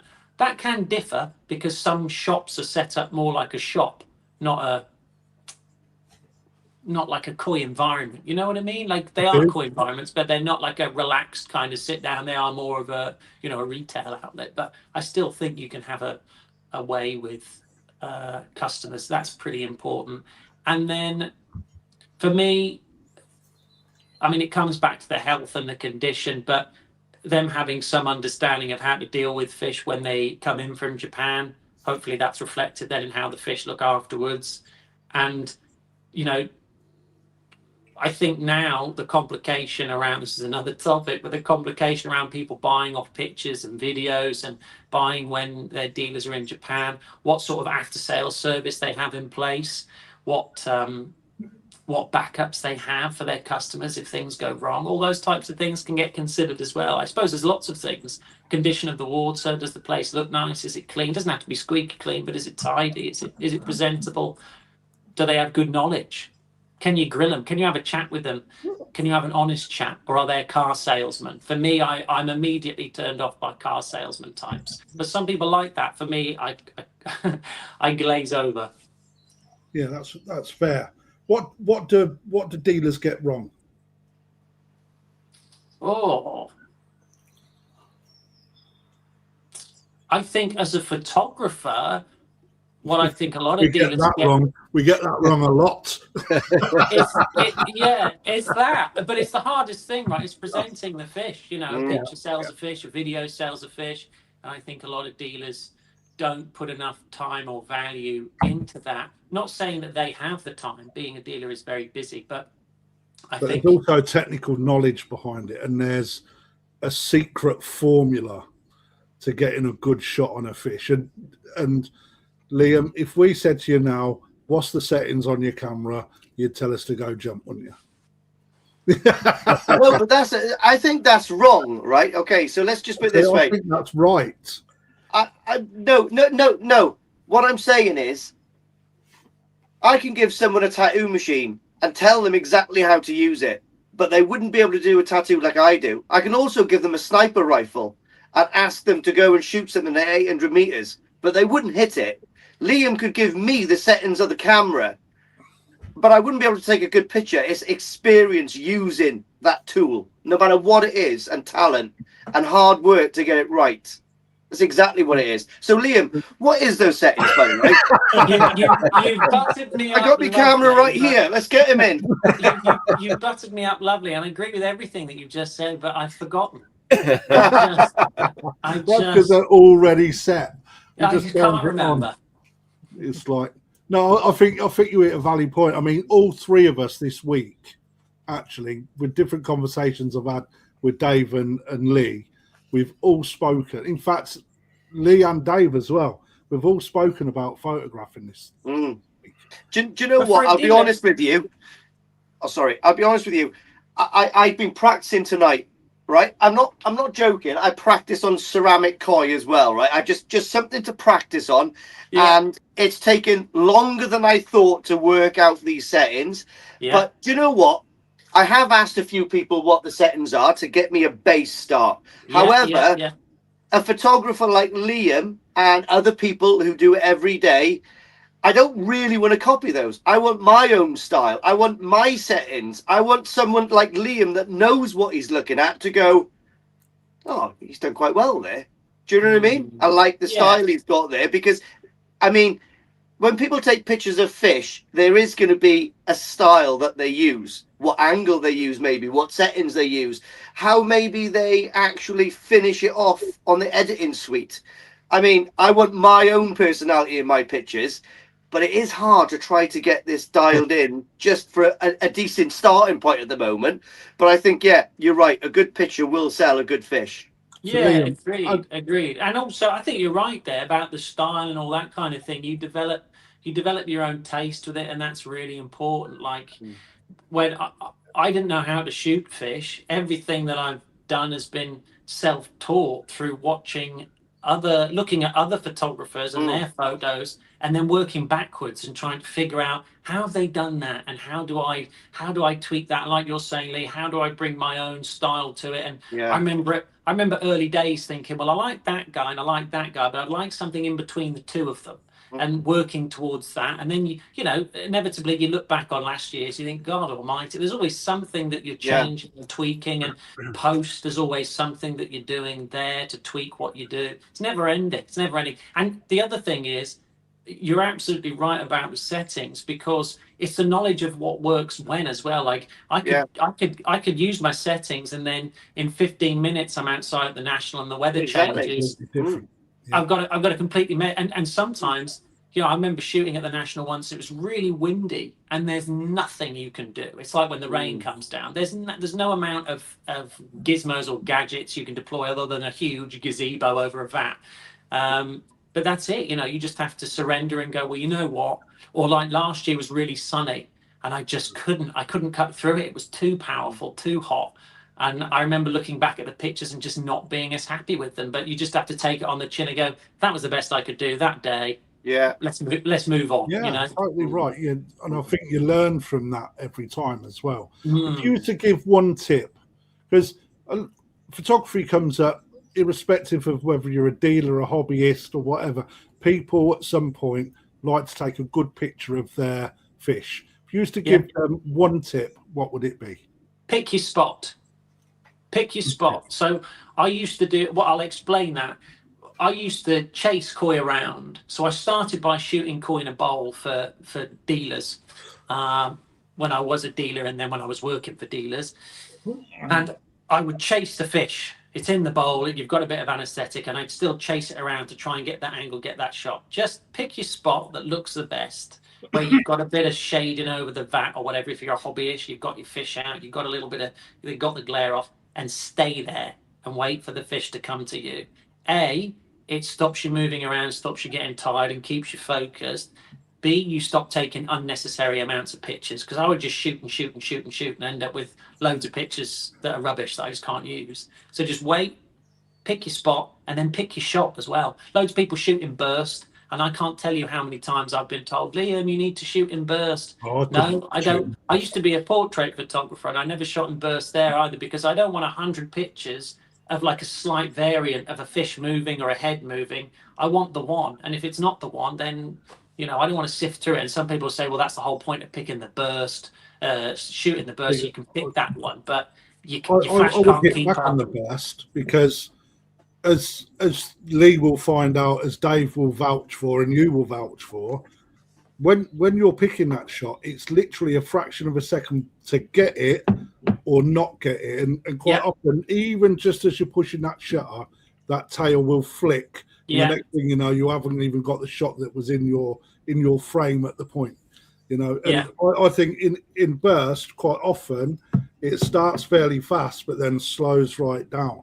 Yeah, so that's it. You're missing all of those times, but you just train your trigger finger, and you preempt the fish as well. If you watch a fish, watch it swim, watch how it moves, you can sometimes figure out where it's going to be, and that just comes through practice. For a hobbyist, obviously, they're not going to spend hours like standing around a bowl, but just put the bowl in a place where you've got a little bit of shade cover away from glare or something, and then just stand there and wait for the fish. Or if you've got an extra pair of hands, you know, maneuver the fish in to get a picture or whatever, if you're doing a photo show or something like that. But always just stay planted, don't chase it around. Yeah. The moving and it saves your back as well. Being tall, I've ruined my back doing that, just chasing fish around a bowl for an hour. So here's one for you, Liam. Obviously, this is for all the hobbyists out there. Now, not many people will probably have a very high-end camera. Do you think could you take a very acceptable picture of a koi with an iPhone for your own, if you're a hobbyist, to document the journey of your koi? Yeah, for sure. If you were just documenting, 100% you could. Absolutely, 100%. The if you were going to get into the nitty gritty of how colors are presented and all that kind of thing, yeah, they would be slightly off reality, because I don't think the color codex in iPhones is all that great. But for a reference shot, if you want to take a picture at the beginning of the year and take one at the end of the year, which I'm a huge advocate of, I think it's a great part of the hobby for people to learn from, then yeah, you can get one on your iPhone, print it off, stick it on your wall in your fiddle house, or in a little book in your house, and just keep adding to them. Absolutely, you can. And what about, obviously, for the hobbyists out there again, safety for the fish? Now, obviously, we've got, most of the time, if you're feeding the fish really vigorously through the summer, you're going to have pretty off-color water, really, aren't you? Especially if you're feeding sake color or something, it's going to be pretty bad. Now, I mean, a good thing to do is get a fish bag, put some dechlorinated water in it, and place it in your pond overnight, so you can acclimate that water to put it into a bowl, so you've got perfectly clean water to take pictures in. I think that's a good idea to do, because I've been told to do it anyway. But also, do you use koi sedate at all? Are you a fan of using koi sedate for the fish? Yeah, I think the clean water thing is a really good tip if you can get it to temperature, especially if you're feeding heavy, like you say. I would always, as a hobbyist, I would always try and take your pictures after a period of conditioning. You don't want to be netting fish either when you've been heavily feeding, because you can upset the gut and stress them out and stuff. So if you can, doing it in a period where they're before they grow into their growing season, and then afterwards, and then you get quite a dramatic, you can get quite a dramatic difference as well. I am a fan of koi sedate, because I think that you don't need very much, and I can't tell you how much. I do it totally by feel, and sometimes I overdo it and the fish rolls, and other times I get it spot on. But I think you do need koi sedate, because the chances of a fish damaging itself far outweigh putting in a little bit of sedate just to make it sleepy. And I think that's the same for, if I was a dealer and a hobbyist wanted a lot of fish in the bowl to sort of sift through, and it was going to take a bit of time, I'd always just put a little bit in there if they were lively, to take the edge off, because a fish jumping on the slab is all of a sudden, a free fish. Yeah. You know what I mean? It's just not worth the risk. And I think as a hobbyist, some hobbyists, well, a lot of hobbyists, I think, are nervous getting their fish out, quite rightly. It's not something that they do regularly. So a little bit of sedate just to calm the fish down. It also makes you think, it's not going to jump on me. It keeps you calm.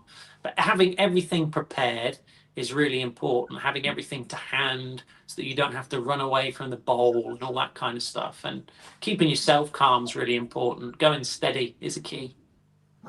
So a question from our friend Craig. What does Liam take inspiration from with his photography, apart from obviously Craig SF? Playboy. Only Craig. So originally, when I started, I followed Mark Gardner's blogs, and I always loved Mark's photos because they felt very natural. So they weren't always your picture perfect straight photos. He could do those, but oftentimes the fish was swimming in the water and bending and twisting, and I really liked those. And I liked the light that he used. They look natural. They look like you would see them if you were looking in the vat. That was number one. Then Jane Manera, who has a very different style of photography, but is exquisite. He's a lovely bloke. We've got a gallery of his pictures in the next mag, and such a nice man, and generous and kind, and just a wizard. I mean, he's brilliant. And I liked the sort of portrait, straight, atypical kind of image. And so it was blending those two, really. That was what initially started it off. And then when I met Johan and saw Johan's work, Johan was a lot like Mark as well, capturing them naturally in the vat, swimming and snatching bubbles, all those kinds of things. And you mix those in. So, and I think there are other photographers that I can't name specifically. There are loads that I know the work of, like Steve Gibbons, etc. But you don't get their name on the picture, as it were. They're in magazines and things like that. But every fish picture I look at has informed my taste at some point, whether I like it or whether I don't. Which is a good link into the next question, Liam. What is the next question? So, Rick from New Forest. Yes. What variety of koi do you love to photograph, or are the most photogenic? Ooh, it's a good one. That is a good one. See, personally, I think a good Ginrin Chag always looks fantastic when that flash fires and you get that refraction of light. I think that's a good point. Yeah, anything Ginrin single coloured looks, and if it's got good, scale alignment as well, it's a win-win, because it just makes everything. I think it's something about also, if you see the scales, it makes everything feel more aligned than it is as well, if that makes sense, because you're seeing everything. And then the Ginrin on top of that. Yeah, Ginrin's a good shout. Something as well about a good Shiro. Good Shiro's the really black, white, good. Yeah, mate. Yeah, good point. Yeah, that does look good, doesn't it? You haven't got colour then to really worry about that as much as you would do normally. Yeah, nice. Monochrome pictures. Big fan.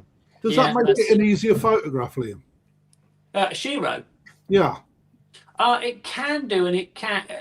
It depends, because sometimes it depends how you lighten the fish, because sometimes you can lose too much detail in the sumi sometimes if you're not in the right position, so the flash doesn't wrap around the body enough. Yeah. But yeah, in terms of color balancing afterwards or anything like that, then yeah, it's much easier. You get a much harder job when you've got fish with red on them, of course, because you're trying to get that as true to life as possible. It's difficult. Yeah, very difficult. And even like Yamabuki can be quite hard to shoot, because you wash out the yellow. You can look at a fish that looks beautifully yellow in the bowl, and then you flash at it and you're flashing too hard and you make it look white or something. We often say that, though, don't we? Sorry, go ahead, Dave, mate. I always find Platinum Ogan difficult, Liam. Yeah, another one. It's so difficult to get this scale. It seems to wash the scale, the true scalation out. It just never seems to look as good as it does with the naked eye. Yeah, it's again, I think because they're so reflective and lustrous, that when your flash hits them, hard bounce, you lose all the detail on the shoulder. So yeah, very easy to blow them out, and that's the true as well. If you've got Go Sankey with a big band of white over the shoulders, you can blow that out and you lose all the detail, and then you can make the sashi look better than it is and all that kind of stuff. So it's a balance. Anywhere where there's white, it's hard. Yeah. Which is, again, like we've put this together purposely, but Phil Norton has also brought in our mate Phil, Lee's boyfriend. Liam says, having received photos of his own fish, which you took, was just wondering if they are enhanced or touched up, so to say, as they were superb photographs. And I'd like you to mix that, if you can, with the photographs that you see in the likes of Rinko magazine, as an example, and where it differs from true to life to publication in those sort of magazines. So for me, it's always about trying to show the fish in its best light without cheating. So, for example, if I'm shooting and the tail moves and it makes it look pinched, or it makes the face look deformed or something like this because of the motion, I'm always going to take my time to get a picture that makes the fish look right. Likewise, some fish look better at different angles. So some fish, maybe they're a bit long and lean. If you alter the angle, you can make them look a little bit more kind of favourable. You can make them look short and stumpy as well at the wrong angle. Well, you could do if you go too short down, absolutely. Yeah. also some fish just aren't very photogenic. It's like humans. You can look at a beautiful fish, put a camera on it, and it just doesn't translate. So No, I do apologise, everyone. Just saying. sometimes it takes a while to figure that out. But in terms of editing, I try to keep it very crisp. I try to just stay as true as I can. Obviously, if there's blemishes, I don't mean in the actual fish, but I mean if there's waste in the water and that's over a scale or anything like this, I try and make the image as clean as possible, get rid of any gunk, because at koi shows there's always something in the water. Or I was about to ask that, mate, because when we're photographing in store, after a few fish, we have to do a water change. Yeah, you know, because the mucus that comes off some fish, not all fish. You could do 2 or 3 and the water stays perfectly good. Put a next one in that's a little bit more stressed out and pushes that mucus into the water. You don't see it with your naked eye until you put it on the PC. When you download it onto the actual on your Mac, all of a sudden you've got more bits than soft mick. Yeah, you know what I mean? It's like, how do you combat that in a show vat? You pick your spot. So some vats are dirtier than others, that's true, and there are some times when there's a huge amount of gunk in the vat. I have a good relationship with all the shows now that I shoot at. They know that I abide by their rules, so I use a disinfected net and clean the muck out, or one of the show team will do it for me if they're available and they're happy to do that. So that's the starting point if a vat is particularly mucky. If that doesn't help, sometimes it doesn't, like you say, it's mucus or whatever, then you just have to work with it. And sometimes I've shot fish in vats that are quite milky, and you'll see it in the photos. You know, if you were to put all the photos from that show up against each other, you'd see the ones that were just in milky water. You can't work around it. And sometimes you can get loads of bits and you start editing them out and you think, you know what, I'm going to be here forever. It'll just have to be as it is. You know, and sometimes you're lucky. Sometimes the water's crisp, it's fresh, it's really clear, looks like it's come straight out the tap, and the fish are posing at you and it's done in a couple of minutes. You know, it really is the luck of the draw sometimes. It really annoys me sometimes when you can get that money shot in one hit within 30 seconds sometimes, and then the next fish seems to have found reverse gear, you know, and it shows you the underside of its pecs the whole time. Doesn't matter what you do, it just wants to swim backwards. It does my nutting. I don't know what even half the time. what would you consider? How do I word this now? What is the most important photo that you've had to take, or what would you consider your most important photo in your career that you've taken, maybe for a publication of your own or maybe for something else? I think for me, the one I felt the biggest pressure of was the first time I shot the All Japan Koi Show GC, because it wasn't going anywhere. It hadn't been asked by anybody. It was for me, for my social media and for the magazine.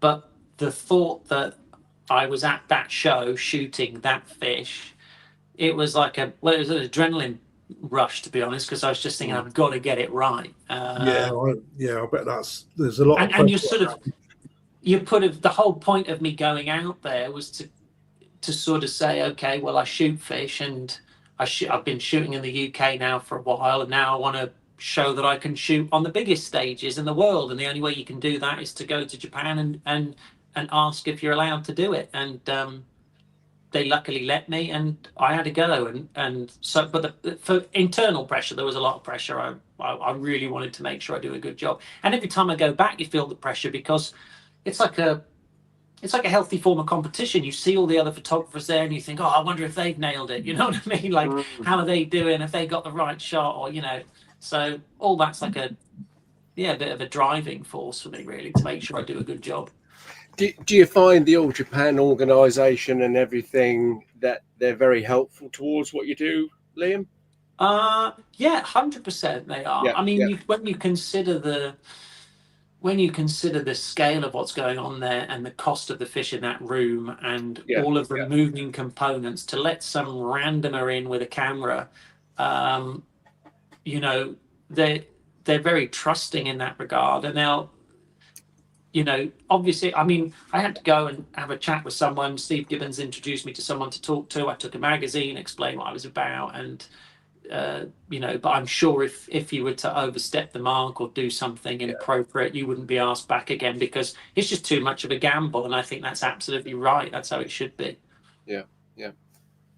Right, I'm just gonna pull up another question. Go on in. I want to bring us away from photography a little bit.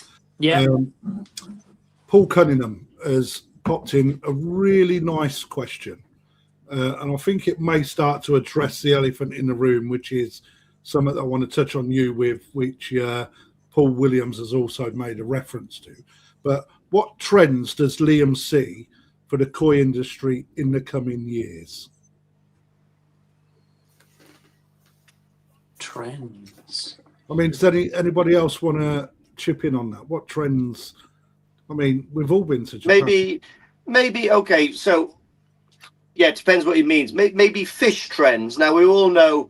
I mean, since I've been in the hobby, which is very limited. Well, actually, I mean, I have been in the hobby for quite a long time, because my grandfather kept koi as well in like '85 and stuff. But I mean, recently, body structures have become the latest thing, haven't they, in Japan? Big Denichi bodies, and then some of the older bloodlines that are a little thinner have been left behind, and it's more common these days for powerful bodies. I mean, that was a new trend a few years ago.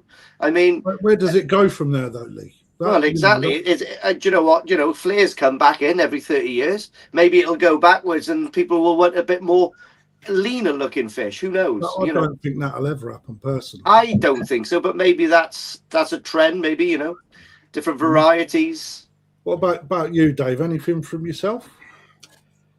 Well, it's quite a hard question to answer, isn't it? Yeah, I mean, Lee's right about the bodies. I mean, every breeder now is just chasing these big Sakai bodies, Dainichi bodies,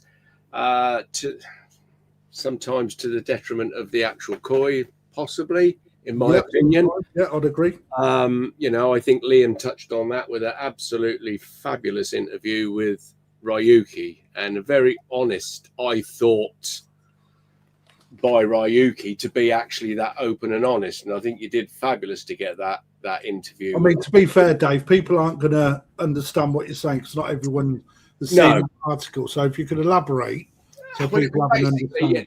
I mean, I've for many years wondered where this, I'm not going to call it an obsession, or is it an obsession? It is a kind of obsession with big koi. No, there's definitely a massive obsession for that. Where does it end, and to what level does it get pushed before it's at the detrimental effect of that koi? And I've always said these fish that are making these extreme sizes at 2 and 3, are they going to be there at 7, 8, 9, and 10?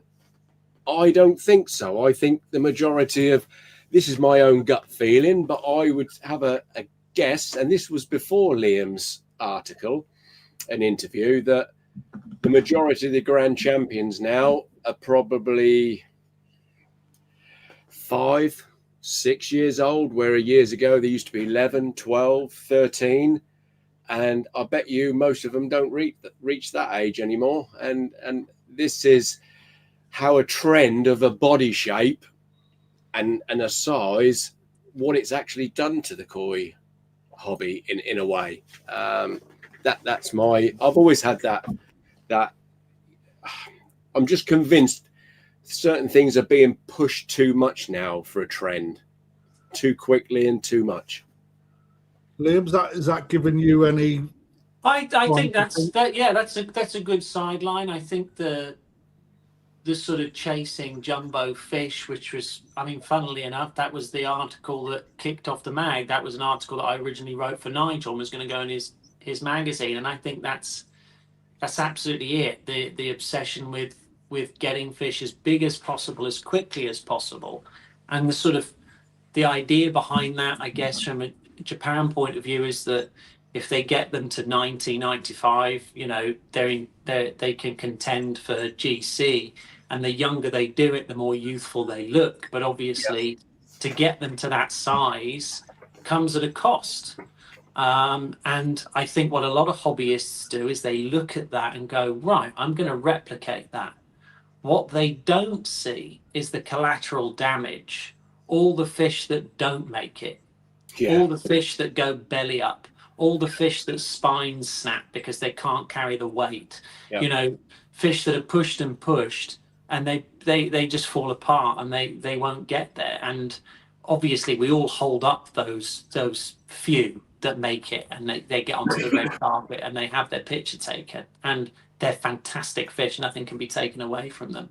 But I do agree that it's I mean, people can chase whatever they want in the hobby, but the chances of finding a good fish and then finding a good fish that will grow to those sizes and maintain its quality, stay healthy and stay alive is, you know, your chances are getting smaller and smaller. But will that trend ever go? I think probably Lee and Anthony are right. I don't think it will, but I think people who keep koi might change how they want to keep koi. Because I think you can only, I've always believed you can only throw money at something for so long until you go, you know what, this isn't working for me. And you see it all the time with hobbyists who, you know, maybe they used to buy, you know, Nisihikigoi sands, I'd grow them on and try and show them, and there'd always be problems, or the fish wouldn't make it, or, you know, something would happen. And they do it for a period and then they go, you know what, I'm not doing this anymore. I'm not throwing money down a hole. And they usually give up the hobby. And then sometimes they come back and they keep koi in a very different way. They sort of come full circle and go, what can I do that I'm going to get enjoyment from that's maybe not going to break the bank? But if it does break the bank, it breaks it on my terms rather than me chasing something that I'm not going to achieve. Not to say people don't. Of course, there have been people in the UK that have achieved this. But think of all the fish that don't make it. And that's not to stop anyone from chasing that dream. I'll put that in as a caveat. Like I say, it's a hobby and everyone can do it the way they want. But I do think you have to be realistic about the odds and the collateral. If you're going to play that game, then play it knowing that, you know, you're going to break a few eggs before you make the omelette, you know? I think that's a good point, Liam, because I've got a few customers who have came into the hobby, started with growing tosai, and then stepped into the Nisai market. And, you know, it can lead to success, but it can lead to also great disappointment if that one fish doesn't go the way you want it to in year 3, year 4, etc. And I've got a couple of guys now that have all just what you said. They've gone full circle. They've become disillusioned with that method. And they're now more prepared to buy 5, 6, 7 tosai a year and challenge themselves there to see if they can get one gem out of that. And so I think you're right in saying that for some people, the hobby can go that direction and they can give up totally. And then others that can take that direction and go, do you know what, this isn't for me, chasing that fish. It can also switch varieties as well. You know, I've got pals who have switched to single coloured fish because they were used to buying a certain level of Gosanki that are now out of their price bracket. And that's just simply because that's how the market's gone. And they look at it and go, you know what, I'm now paying more money for a lesser quality fish perhaps, and maybe they're falling apart. Fish are being prepared and conditioned in a different way as well, which I think is a separate topic. But they basically look at it and go, you know what, I can invest this money in a nice single coloured fish and it's going to stay pretty solid and it's going to look pretty good, and I'm probably going to get it pretty big, you know, if they've got the big, you know, the big itch that they want to scratch or whatever. So people change the varieties. And that was another thing I was going to say about sort of trends that catch on. I think people might look to do that. I mean, we're already seeing it with the Weird and Wonderfuls coming back. I was at a dealer event the other day, and a hobbyist was picking out fish, and you know, they were sort of saying, well, I've got everything else, you know, what else is there to buy? They want something unusual, and I think that's probably where it'll go, you know, as well. And someone said that, you know, it wasn't so long ago that breeders wouldn't have even considered breeding these varieties because no one was buying them. But now people want to buy them and enjoy them and create a mix in the pond, a collection, all that kind of thing. I can remember seeing them years ago, sort of like they were the breeders' rejects. Nobody wanted them, Liam. Like you said, they were just culled. Do you know? I'll call the next trend now, right? Go on then. I really think. I'm holding you to this. Right. Okay. So as koi dealers, Crafty and Dave, what variety was discarded but now is proper flavour of the month? Aragoki. Aragoki goes Correct. Okay. Now then, I've got a funny feeling. I've got a good friend who's got a really good YouTube channel, and he's changed to mirror carp and linear carp. And I genuinely think that the exposure that he's given that variety, well, it's not a variety, it's a different species, I guess. Yeah. But I got a funny feeling that is going to go somewhere. I think a lot of people are going to see the beauty in that because there's a lot of carp anglers.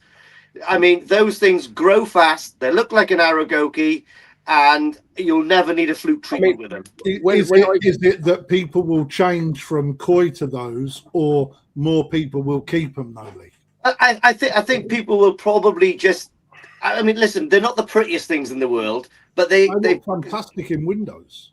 Exactly, and I mean, you can pick those. You can pick a really, really good smaller fish for 20, 30 quid, and by the end of the year, you're looking at something that's probably about 12 pounds. It's probably about the same size as a 55, 60 cm Sankey or something. I mean, it is an option that people could pursue, and they're getting more and more accessible now from these different fisheries that you can buy. Like, you sell them, don't you, Crafty? Are they quite popular? Yeah, they are fairly popular, mate. Have you ever had anyone come back and say, "Oh, it's got an issue"? No, it'll eat anything. It'll eat old socks and still grow. I mean, that's fair. I just want to put some. We're coming up to 2 hours, or we're just past 2 hours. Liam, the photographs and etc. that we've got nowhere near, because I'd rather keep the conversation flowing for another 30 minutes or so. Would you be kind enough to come back to discuss some of these photographs that we shared tonight?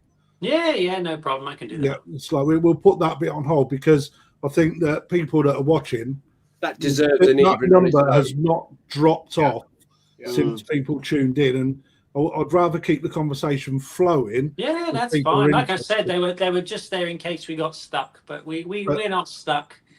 No, we're far from it, and I've got plenty of other stuff, and as Dave and Lee has as well.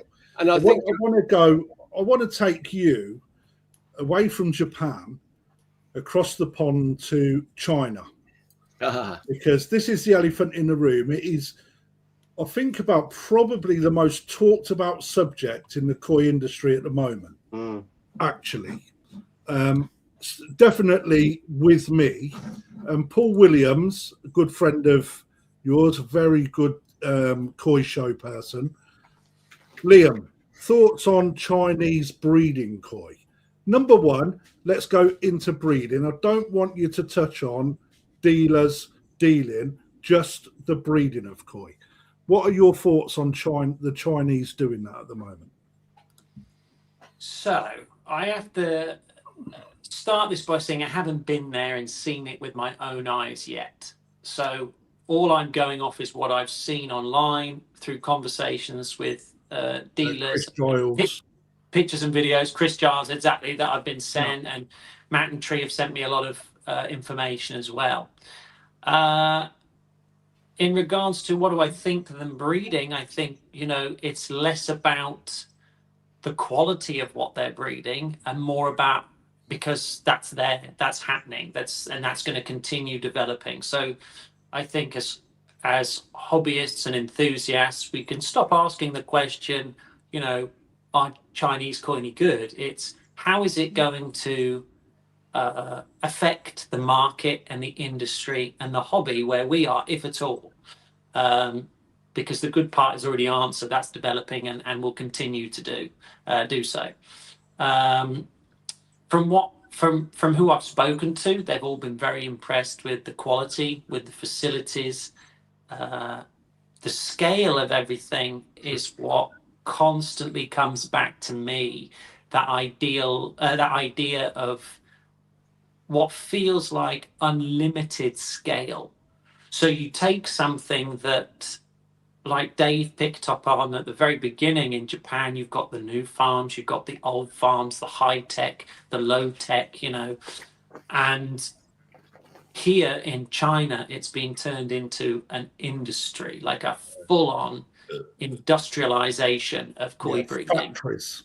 Yeah, exactly that. Farming on huge scales. I mean, I knew it was big from the videos that Chris sent me, but I got sent some aerial shots of farms from some contacts over there, and it's just. I mean, I just chuckled when I looked at them. I think, how, like, how? I mean, you all run dealerships and ponds. You know how much electricity is. You look at it, think, how much would it cost to run a place like that? Over there, $5. Yeah, Well, probably surprisingly cheap. Yeah, that's brilliant. Maybe so. So the scale of it is nuts, and for me, it's that question of, does the scale outrun the craft? Because what are we always thinking about? Koi is a numbers game. So if everything goes well, the more koi you breed, the better koi you get at the end of it. The more better koi you get at the end of it, right? It's a numbers game if everything goes well. So if numbers then don't become a problem, then you're going to end up with more better fish. That's the math, isn't it? If you keep them alive and you give them the right environment and you breed more of them, if you have 5,000 tatigoi instead of 800, that's scale. And if you can do that, then that's how it starts affecting. So then you have to ask yourself the question, okay, well then how does that impact the market? I mean, at this point in the UK, it's not really impacting us so much because there's not so many coming over, right? And someone raised a really interesting point to me at the same koi club event the other week. And she said that you have to remember the scale of fish keeping in China, and this is true from the research that I've done, is that they don't even need to rely on export. There's so many people keeping fish there that they'll just buy them internally. Yeah. So they don't need us, really. No, but that could actually have an effect. We're hoping. We're hoping that is probably what would happen, Liam, and in effect that stops them purchasing so many in Japan, which will start to maybe stop the price rises that we've seen in the last 5, 6, 7 years in Japan. Especially from the Asian influence that come over with the big money. Just totally. I mean, Lee, I think 3 years ago when we was there, we went to a Chinese dealer in Niigata. We did, yeah. And they had literally bought out ponds, selected the best fish. The rest went on the heap, and then one of their clients cancelled, and they literally had ponds of fish waiting to come in, and they was just willing just to turf them out, and just buying ponds alone. When the big money people go into a, let's say, Nisihikigoi farm, for instance, and they'll go, which is the best pond? This one, I'll take them all, without even asking what a figure is on it. That takes away so much from, us as dealers, but also from customers back here in the UK, not having the ability to select out from quite a prestigious selection of fish. It's like, I'm not just saying that's not just Issa, that's all over Niigata. I don't know how that affects the south of Japan. I mean, Dave, maybe you can shed some light on that. Yeah, I mean, it's the same down there. You've got some really, really big buyers from Thailand. I mean, they think nothing of going in and just buying that pond. Job done. I mean, I follow a guy out there. I shan't say his name on here, but I follow him when he's in Japan, and he's just going from this breeder 2,000, from that breeder 5,000, from this breeder 2,000, from this breeder 1,000. I mean, it's just, They don't have the same import costs as us. Well, no. I mean, they've got a shorter flight, but I mean, to give you an example, at least 6 to 8 times a year, he's got shipments of nearly 600 boxes. I'm moving.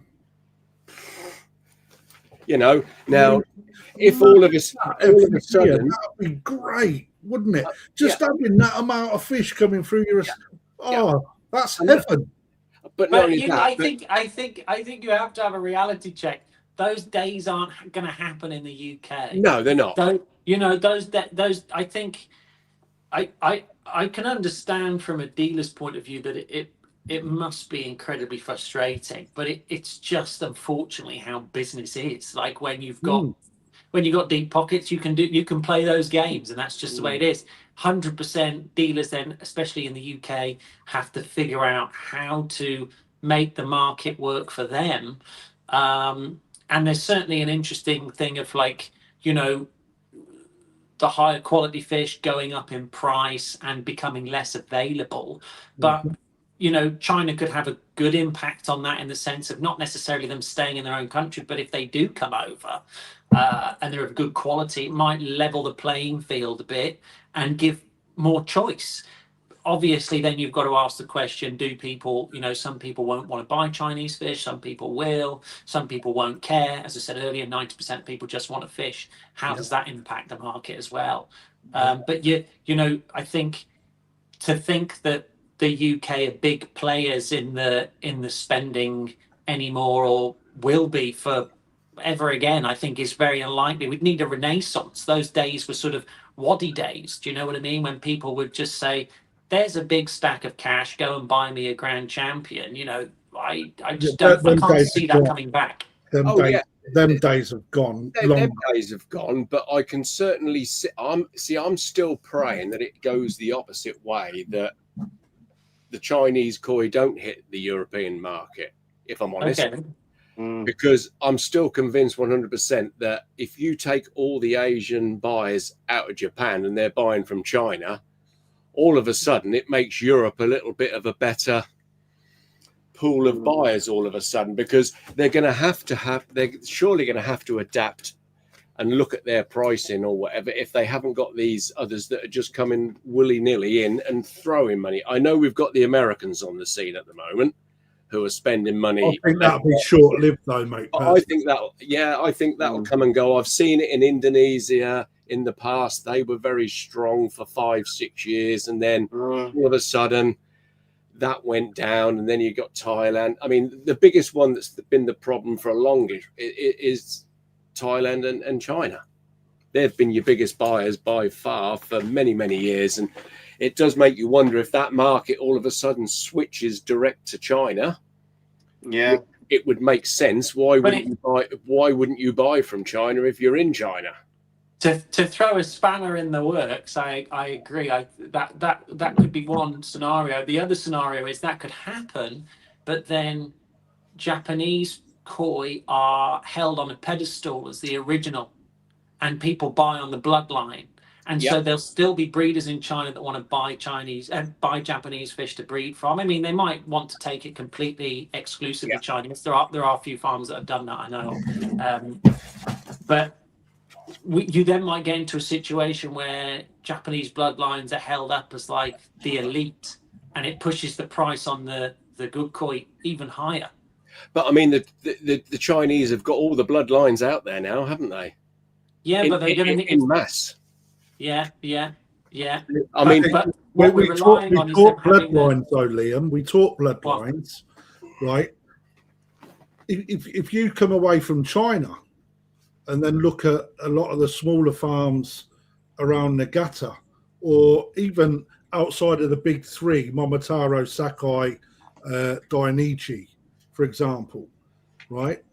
Everybody is trying to inject them sort of bloodlines into their own bloodline anyway, right? Yeah. So I use Yoshino as an example. Yamaguchi are two small farms as another example. Dainichi uses a huge amount of Dainichi bloodline. Yamaguchi uses a huge amount of Sakai bloodline. So when you look into that, are the Chinese not doing the same anyway and sort of mirroring what the smaller farms do, but on a epic scale in comparison? Yeah, of course they are. They're bypassing they're essentially shortcutting centuries of development, because they're able to buy those top end fish. Now we know that like top end fish, if you breed top end fish, it doesn't automatically mean you're going to get top end fish, but they're able to get access to fish with incredibly top level qualities. We might look at them and not think they're good for shows. Strong breeding qualities, and they can pay top money for them. So in that sense, they're shortcutting that process, because they're not having to buy the cheap, affordable stuff and gradually find the good qualities and breed them and interbreed them and crossbreed them. They can shortcut that process. And you're right, every breeder is doing that, but it's what the market perceives as prestigious. So it's whether the buyer will look at it and go, that's a Chinese koi, but it's bred by Dainichi parents, and I'm going to buy it. So because it's a Dainichi koi, or whether they look at it and go, it's a Chinese koi, because some people won't buy it because of that. They want the Dainichi koi. They want it from Dainichi. They want it with a certificate. Do you see what I'm trying to say?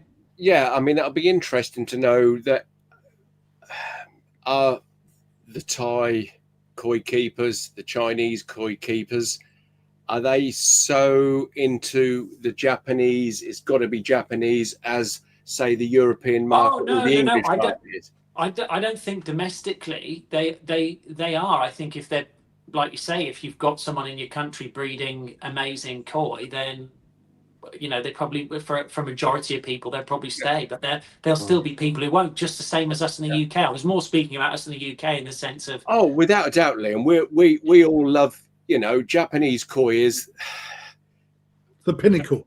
Yeah, it's just the dream. It was the dream. It was the myth. It was everything about Japan. Do you think they'd ever have issues shipping koi from China? No. Apparently, once they get the licenses all done, and that's it. They've still got SVC free status, the same as Japan. So technically, if you've got everything in place, you can ship them the same. There's no problem. Okay, so you answered that very quickly. I mean, I don't know what level of knowledge you've got on it, Liam, and if you don't know that's 100% fair enough, because I think that everybody is talking and not necessarily having a full understanding of what China's about yet.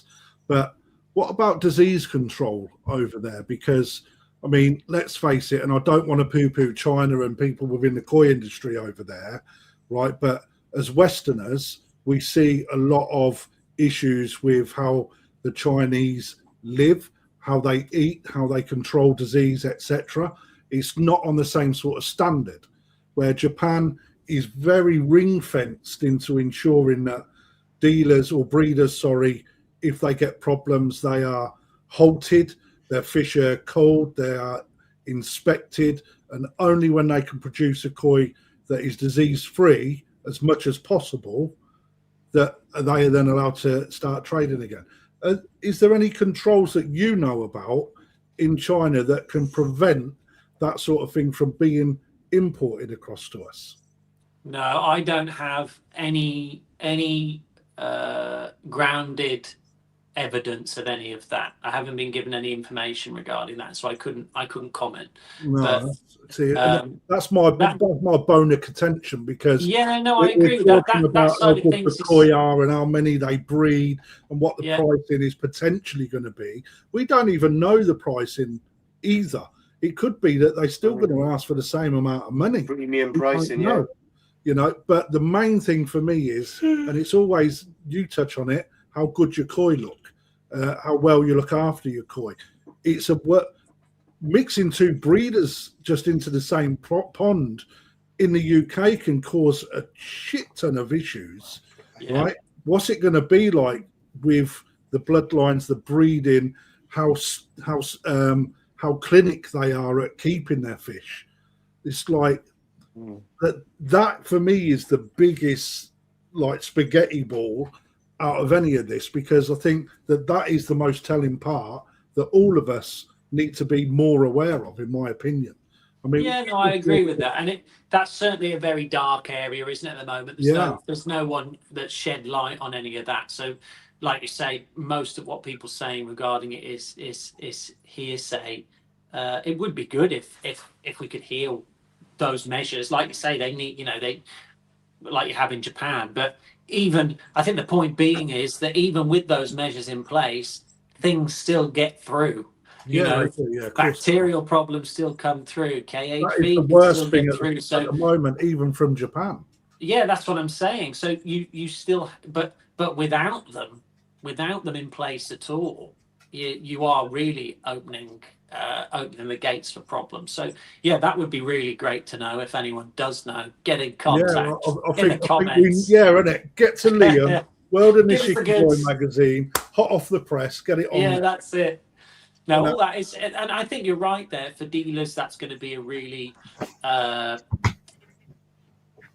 important point to have clarity on, and certainly for hobbyists as well.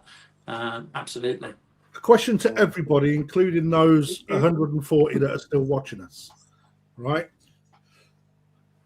If we was to have a dealership open up in the UK that only imported Chinese koi,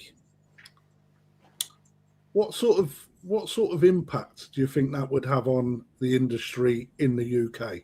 Would it be positive? Would it be short-lived?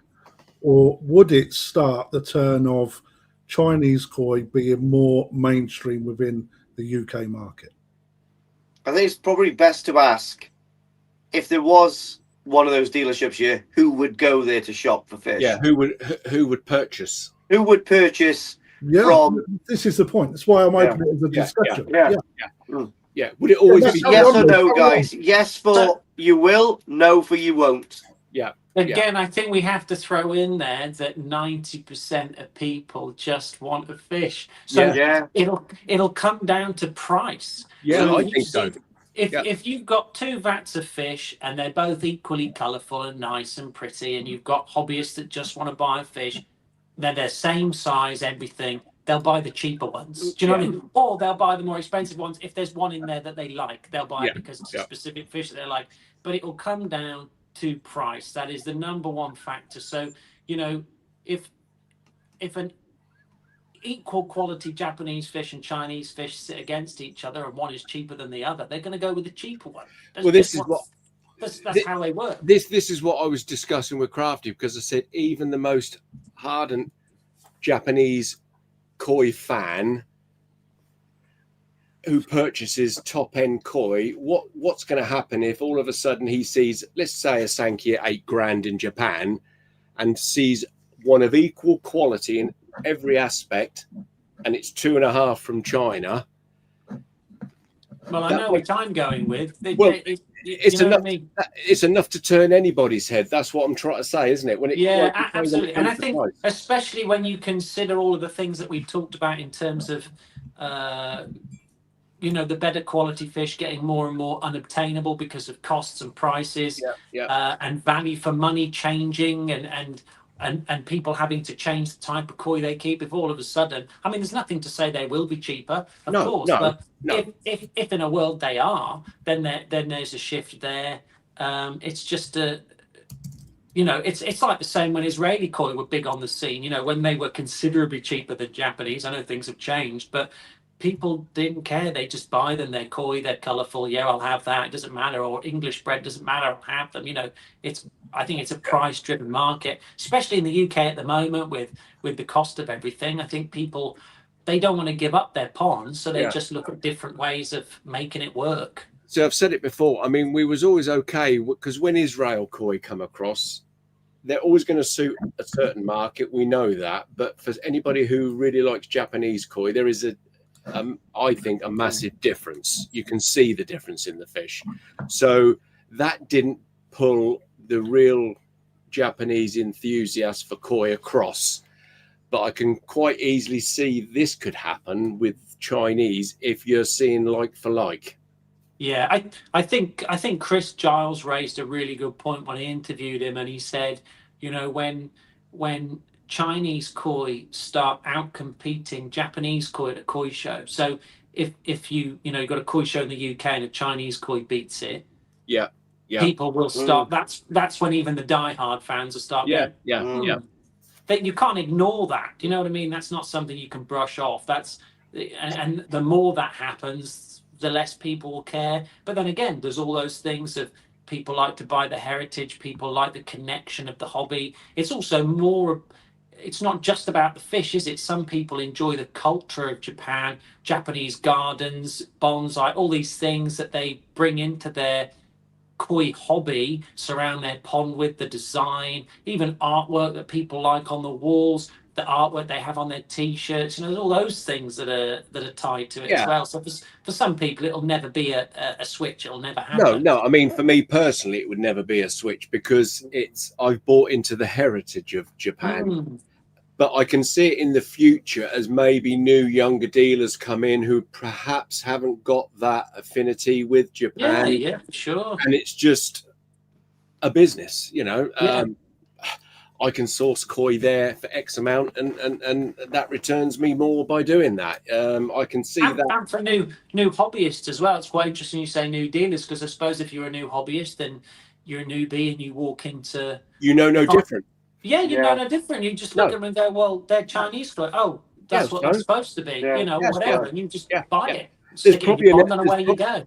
There's probably an element of people that wouldn't be surprised if you said that's Chinese. They probably think, oh, yeah, I know. I think it's definitely, with the new hobbyist that comes in, when China's, established, and they are on the market in the UK, when the new hobbyists come through, they don't know any difference. They're just going to go, where they want to go, and that's it. It's because of our love for Japan. Yeah, because we're rooted in the heritage of it. Yeah, because we're actually living through the change. But when someone's coming through after the change, they've just got to choose, haven't they? So we'll see what they will choose. But like Liam says, it'll come down to price and what they like. I can't believe there's not breeders seriously not twitchy about it, but discussing it behind closed doors. I can't believe this. Well, do you know what? Kento Sakai Fish Farm is really involved with China at the moment. So, I mean, maybe he's, keeping his cards close to his chest, and maybe he knows a little bit more than everyone else does. But he's certainly got his fingers in the pie over there. Maybe, maybe who knows? We'll get him on. Yeah, I'll send a message to him tonight. Yeah. Well, in that regard, there has to be some sort of. He has to know that there's a mutual beneficial kind of angle to it. Otherwise, he wouldn't be doing it. So he definitely sees something that we don't. Maybe he thinks if it blows up, then he blows up with it. Exactly. You can't. And like you say, though, I'm sure there are conversations going on behind closed doors discussing it and things, and what will happen. But it is interesting, isn't it? That you'd think someone walks in and just buys some of your best fish to rip off your bloodline. You'd think you'd go, no, you can't have them. But it's just business again. Maybe they don't feel threatened. Maybe they do. Who knows? Suppose you've got to ask them. Well, Liam, didn't even Ryuki put something out on his Facebook 2 or 3 months ago now, something in relation to almost advising the Japanese breeders to not step up, but just... Yes, I think I remember the post. Just be mindful. Of what's so what's obviously going on. Because it's one of those things that I suppose it's like like a boulder going down a hill. It can, you don't know until it becomes they call it a rock slide or something, or an avalanche. It's something small and becomes something big. Yeah, I think as soon as they start winning some big prizes and the koi become good, it's the same as, I don't know, motor racing in Le Mans. Ferrari was winning it constantly. As soon as Ford came in there, then it's the same with everything. The industry has pushed, I think, really through competition. So if they're getting good results from the bloodlines breeding over there and they're doing well, people will want them. The end consumer will want those fish. and they might come with a better price. Who knows? I mean, let's have a look what the comments are saying. So, Steve Rollins, I wouldn't mind having you on the show maybe in the future, mate, because I know you've got very good background in koi. So, excuse me if I say it wrong. Sooksin Farm using Sakai Fish Farm koi have Kentaro working with them, and their koi are already in the UK. In fact, swimming in my QT. Yeah, interesting. Very interesting. Yeah. I'd like to give you a little bit of a quiz on that. So I know that you've got a very good voice in the koi world and you're fairly respected. Let's get you on the show and let's ask you what's going on with that and how you come about it. And that you got me on Facebook or whatnot. Drop us a line if you're interested, Steve. It'd be really good. That is quite interesting. That where he got them in, how he got them in, and if he's having any difficulties or if there's any differences being seen because they're being obviously bred in a completely different environment, being China. There was a dealer last year. Importing them, but you'll have to do your investigatory work to find out who it is. I think I already know who it is, but I'm not gonna drop on it. Just in case I'm wrong, but I don't think I am. Alan Tate, old man, I'm surprised he's still up. He's probably dozing off into his Horlicks, but here we will have a different view. I don't think the Chinese will fall down on health issues. And again, Alan, invite, let's get you on. It's like, again, Alan's probably got, for those people that don't know Alan is a very well-respected judge for koi. All over the globe he's been, and is currently the chair of what's their thing called now, Liam? Koi Judges UK organisation. Yeah, but what's it? Conjunco, isn't it? Yeah, I can't say that, so I just said the full name. They do need to come up with a more catchy abbreviation. Bernie, if you're watching, you need something a bit punchier. Yeah, Bernie, you're in trouble for that, mate. But yeah, so I dare say that he's got levels of information coming from different angles about this, and whether he'd be wanting to share it or not is a different thing. But when we take that statement, you don't think the Chinese will fall down on that. There's obviously, I mean, how long have they been breeding? 20 years now? They've got to have been through the run of the mill to get to a stable breeding. And it is China. I mean, they do excel China. I mean, if they've got an end goal, they would work to it. Oh, without a doubt. I mean, yeah, I agree with that. There are farms out there already that aren't. I've got one in the next mag that he hasn't been using Japanese parent fish for like 12 years, all Chinese. Right. So they're already standing on their own 2 feet, some of these farms, and like Steve said, Kentro is also helping Long Dragon Koi Farm, which is Mr. Pan as well. Yeah. So there's they've got the backing and they've got the understanding, and I suppose they, like you say, if they've got a goal and that's the thing standing between them and bringing their koi to the wider world, they'll nuke it. They'll do it. Yeah, I think so. If anyone wants to do it, they could definitely do it. I mean, Peter Smith, he writes, koi from Israel and Poland haven't made the impact, so why would China? Yeah, interesting. I would say that's quite obvious, really, in fairness, because you can't compare Israel koi to Japanese koi. They're totally different, and if you know what you're looking at, you can see the difference. No question. They're not in the same league, in my opinion. So that's why. But would Chinese koi be in the same league, Dave? I think Chinese koi will. I mean, I saw. It might have been 18 months ago now, or even maybe 2 years ago. I saw from one of the big farms, and I think it's the farm that Chris from Selective went out to see. I don't know how I saw this now, but I saw 2 or 3 pages of koi that they were going to have for sale. Now, whether this was just in China or to the open world, I don't know. But on there, you could have quite easily said that was 2 sheets of koi from Sakai. Yeah, agreed. I've seen the same You've pictures. seen the same Agreed. thing, have you? Yeah. Yeah. Was it on your video, Liam? Pardon? Was it on your video that you done on YouTube? No. No, I don't think it was. You see some fish swimming in ponds there and a few in bowls, but certainly like the fish they bowled up at Mr. Pan's farm. Yeah, I think that's right, Mr. Pan's farm. You wouldn't know any difference. No, these pictures I saw, if that had Sakai Koi Farm, Dainichi Koi Farm, or whatever, one of the top, you would have not argued against it. Going back to the question, Polish koi, I think the simple reason for that is they're the same price as Japanese koi. So why would you? Whenever I saw a half decent Polish koi, it was every bit as expensive as a Japanese koi. So people have said, well, why switch?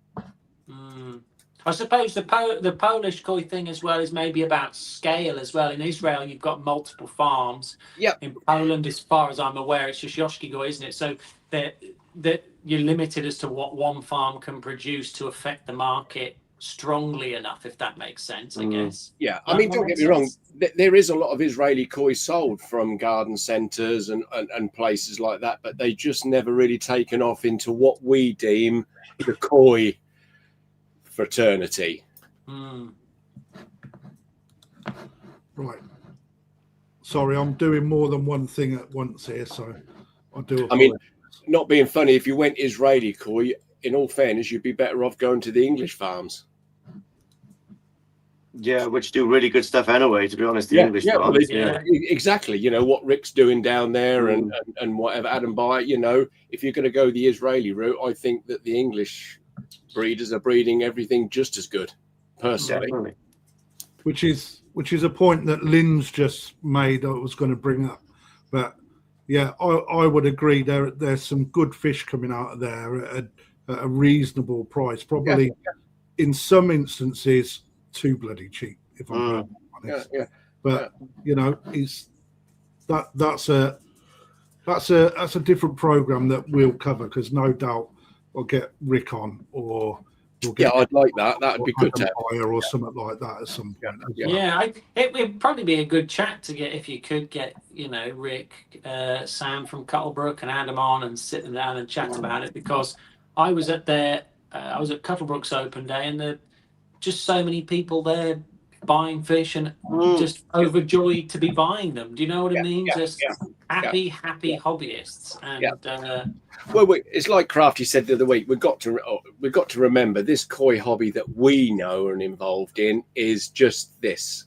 In the great scheme of things, and show koi is like that. It's a lot. I mean, when you look at what people want, it's like, unfortunately, and I say that with a heavy heart, unfortunately, I really wish that we could rewind time. It's going to come back to a question I've got lined up for Liam, actually. But I would love to see so many more koi shows. So many more. It's just so bloody difficult. But who knows? We can keep pushing and we can keep trying. But, you know, I think if we can keep what we've got, then we're lucky, to be perfectly honest. But Atsushi has made a point. Israeli koi might well be phased out as a result of it.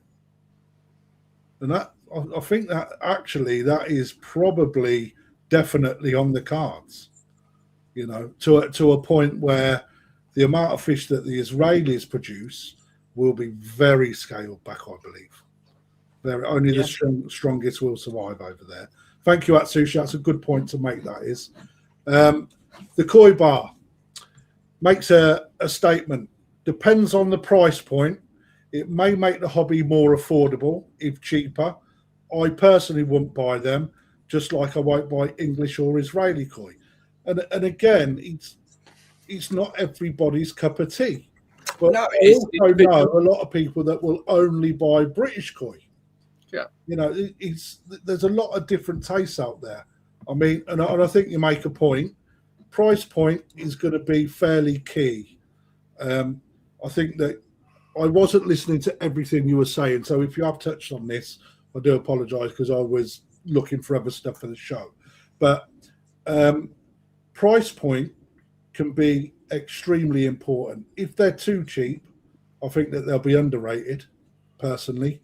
I think if they come in at the right price point, slightly cheaper than Japanese, I think that could actually be a bit of a problem, personally. You know, because ultimately you hit back on the prestigiousness of Japan and the shroud that it comes with, the mysterious factor. I mean, British people love history.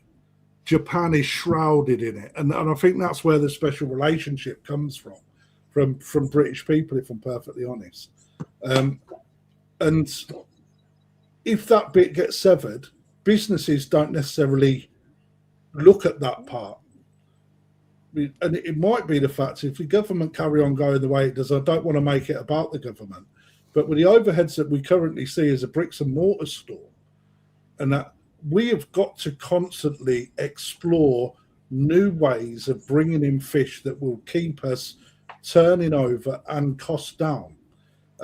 You know, so I think that when you look at it from a business perspective, it's going to be really interesting where it's going to be in 5 years' time.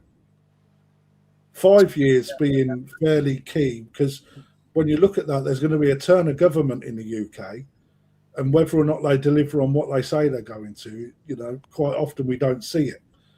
Energy prices are going to play a massive part. You know, so where we see a spike in energy prices, that really pinches any sort of profit that we make. And as a result of that, we've got to see what the cash flow is and what the budget is, and we've got to be smart at what we do. Otherwise, you could find that, you know, overall it could just collapse, and only that, again, the strong survive. I think we're going to find out a lot when we see the first fish in this country. All right, Steve's alluded that he's got some already, but when we see him on a massive scale, on a bigger scale, where we're seeing somebody who's got them and advertising them in their shop and all the rest of it, and just to see how they're received and what they're like price wise, I think that will determine quite a lot once we start to see that flow coming in. What Graham's just said there is really funny, because again, what we said about the Chinese car manufacturers coming in. Yeah. Ironically, Yasmin's just bought a brand new BYD, which is getting delivered next month. You know what I mean? It is crazy. Whatever they want to do, they seem to put their mind to it and succeed. To be honest, at the moment, you know, I've worked with the Chinese for the last 25 years in a few things, and in the early days, it was like, oh, it's made in China. Yeah. Now it's almost quality, yeah. I can honestly remember, Leith, when I'm going back some years now, but even in the earlier days, it was made in Japan was looked a little bit not so good as obviously other way, but obviously they've stepped forward leaps and bounds, and anything now made in Japan is, as we know, superb quality. China was back there as well, but now China are in a different position now, and if they want to produce something like you say, they will produce. And to be honest, it's not just fish. It's like, you know, everything. Look how well respected and actually how amazing the products from Mountain Tree is. Yeah. They're making it's outrageous. I mean, I can remember a few years ago they asked to work with me. I'd done a little collab with some lotus root. And now I'm actually actively trying to get to work with them now, because, you know, that's just another little part of it is the dry goods that they're coming out with. I'm sure they're going to come out with some amazing drums in the future. I can guarantee that's going to be coming. There's a company that's already got some really quite nice. Mate, one of my customers has got one. But we may touch on the hardware in that in the future. It's something that I've got in my list of things for us to discuss for topics in the future. I mean, I was having a conversation with Colin Holland a few days back, and he was the one that started to make me really think differently. I mean, those people that don't know Colin, is quite a big koi enthusiast. Not on a show stage, but he spends very good money on koi. In a business perspective, he's very switched on in his brain. Got a big nose, don't get me wrong, and he's a bit chubby like me, and he won't mind me saying that. But is that an ex-customer now? He does go on and say that when you look at China, it is a superpower in anything it turns its hand to. I mean, who else can set up a brand new hospital during COVID at the scale that they did in 48 hours? We can't even put a wall up, without 3 months worth of paperwork. Boom, they do it. And it's the same with the Chinese cars, what you were saying, Dave. So, yeah, I think 5 years, us koi dealers and the hobbyists may just well be having a couple of koi swimming around in their establishments or in their garden ponds on a bigger scale. It'll go two ways, Crafty. It'll either mean that the Chinese koi will be here in abundance, or the Japanese will be as well also, obviously, because their prices have come down. What Colin just put. Let's put it another way. Name 3 things that are not made in China we use every day. Baked beans. They probably are from China. Right. Let's move off of China, because I think we've smashed it to death. And next week we have got Chris Giles coming on. Now, he has been to China, so we'll touch on it again. Maybe able to fill in that's good. some of them little holes that we picked on tonight. Liam, I want to end with you on the show. All right, it's a very kind question. If you could completely restart your whole koi journey tomorrow with a £15,000 budget, what would you do differently?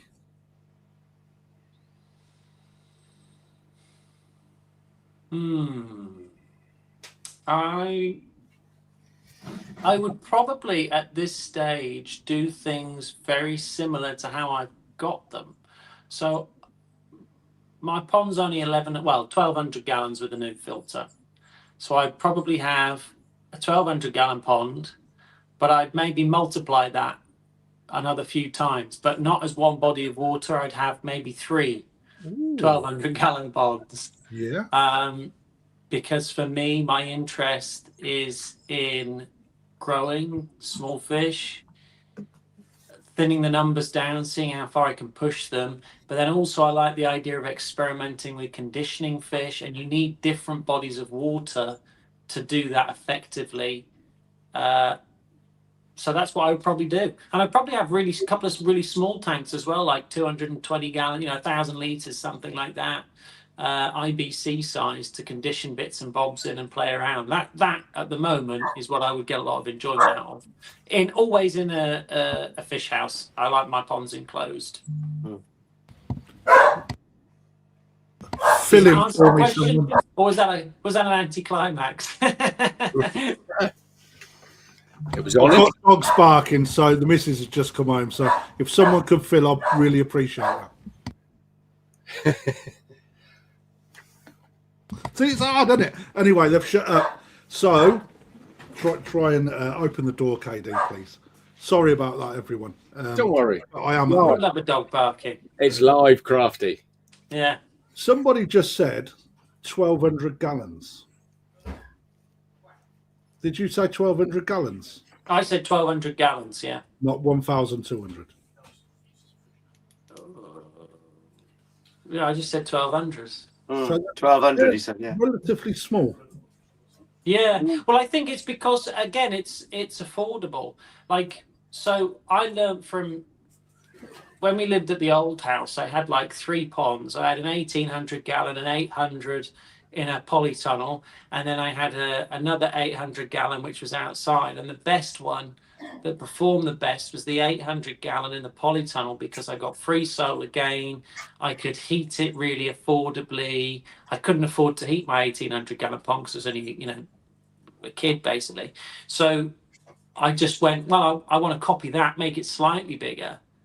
And that works for me. You can scale it with your budget, but I always believe you've got to build the pond to the pocket of what you can afford to run in line with what you want from the hobby. If you just want a nice big outdoor pond like that that's not heated and you want to hold some big fish and you're not too bothered, you want it more as a feature with some stunning koi in, and you know you're going to let the pond do its thing, then build that. But for me, I mean, I'd love to have both, but 15 grand isn't going to cover that. And that's fair enough. Fair enough, Liam. I mean, I think you answered that in a way that no one can argue with that. I would like to really put a big. If I could shake your hand down the camera, I would. Liam would probably give you a kiss. I will be in the national. We have maintained a healthy number of viewers from start through to finish, Liam, and that credit's not to us, that's to you, mate. So I would like to say thank you very much for joining us.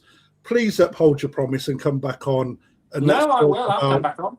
About the fish, because I think that you've been a real good guest, if not a host, because to be fair, you've been talking more than anyone. So you know, and I think that only really that really outlines how good the content of your magazine is, because you're doing that all unscripted off the top of your head. Those people that haven't already, the World of Nishikigoi website is .com, not .co.uk. Liam is on Facebook as well. Follow him on World of Nishikigoi on Facebook. If you haven't already, subscribe to this magazine. I promise you will not be disappointed. It is absolutely the best glossy magazine that I buy. I'm not saying it on the market. I think it is. Book. But it is a book. It's more of a coffee table book than a magazine. It's a book. It's super. And when you've got 8 and 9 of them, it's a chunk of information that you can go back to time and time and time again. Liam, thank you very much. Really Thank you for having me. Coming on. Thanks, Liam. I appreciate it. Thank you very much. You. Superb. Next week, guys, we have managed to persuade somebody that has been in the koi world for a numerous amount of years, from a boy actually. His name is Chris Giles. He is the managing director of a company called SKS, and let's just say he's got some fingers in some pies that, again, is creating a little bit of hype out there at the moment. One of them being a new koi food called Koigen. Or Kaigen. I'll say it properly, Kaigen. I was talking to him today about that.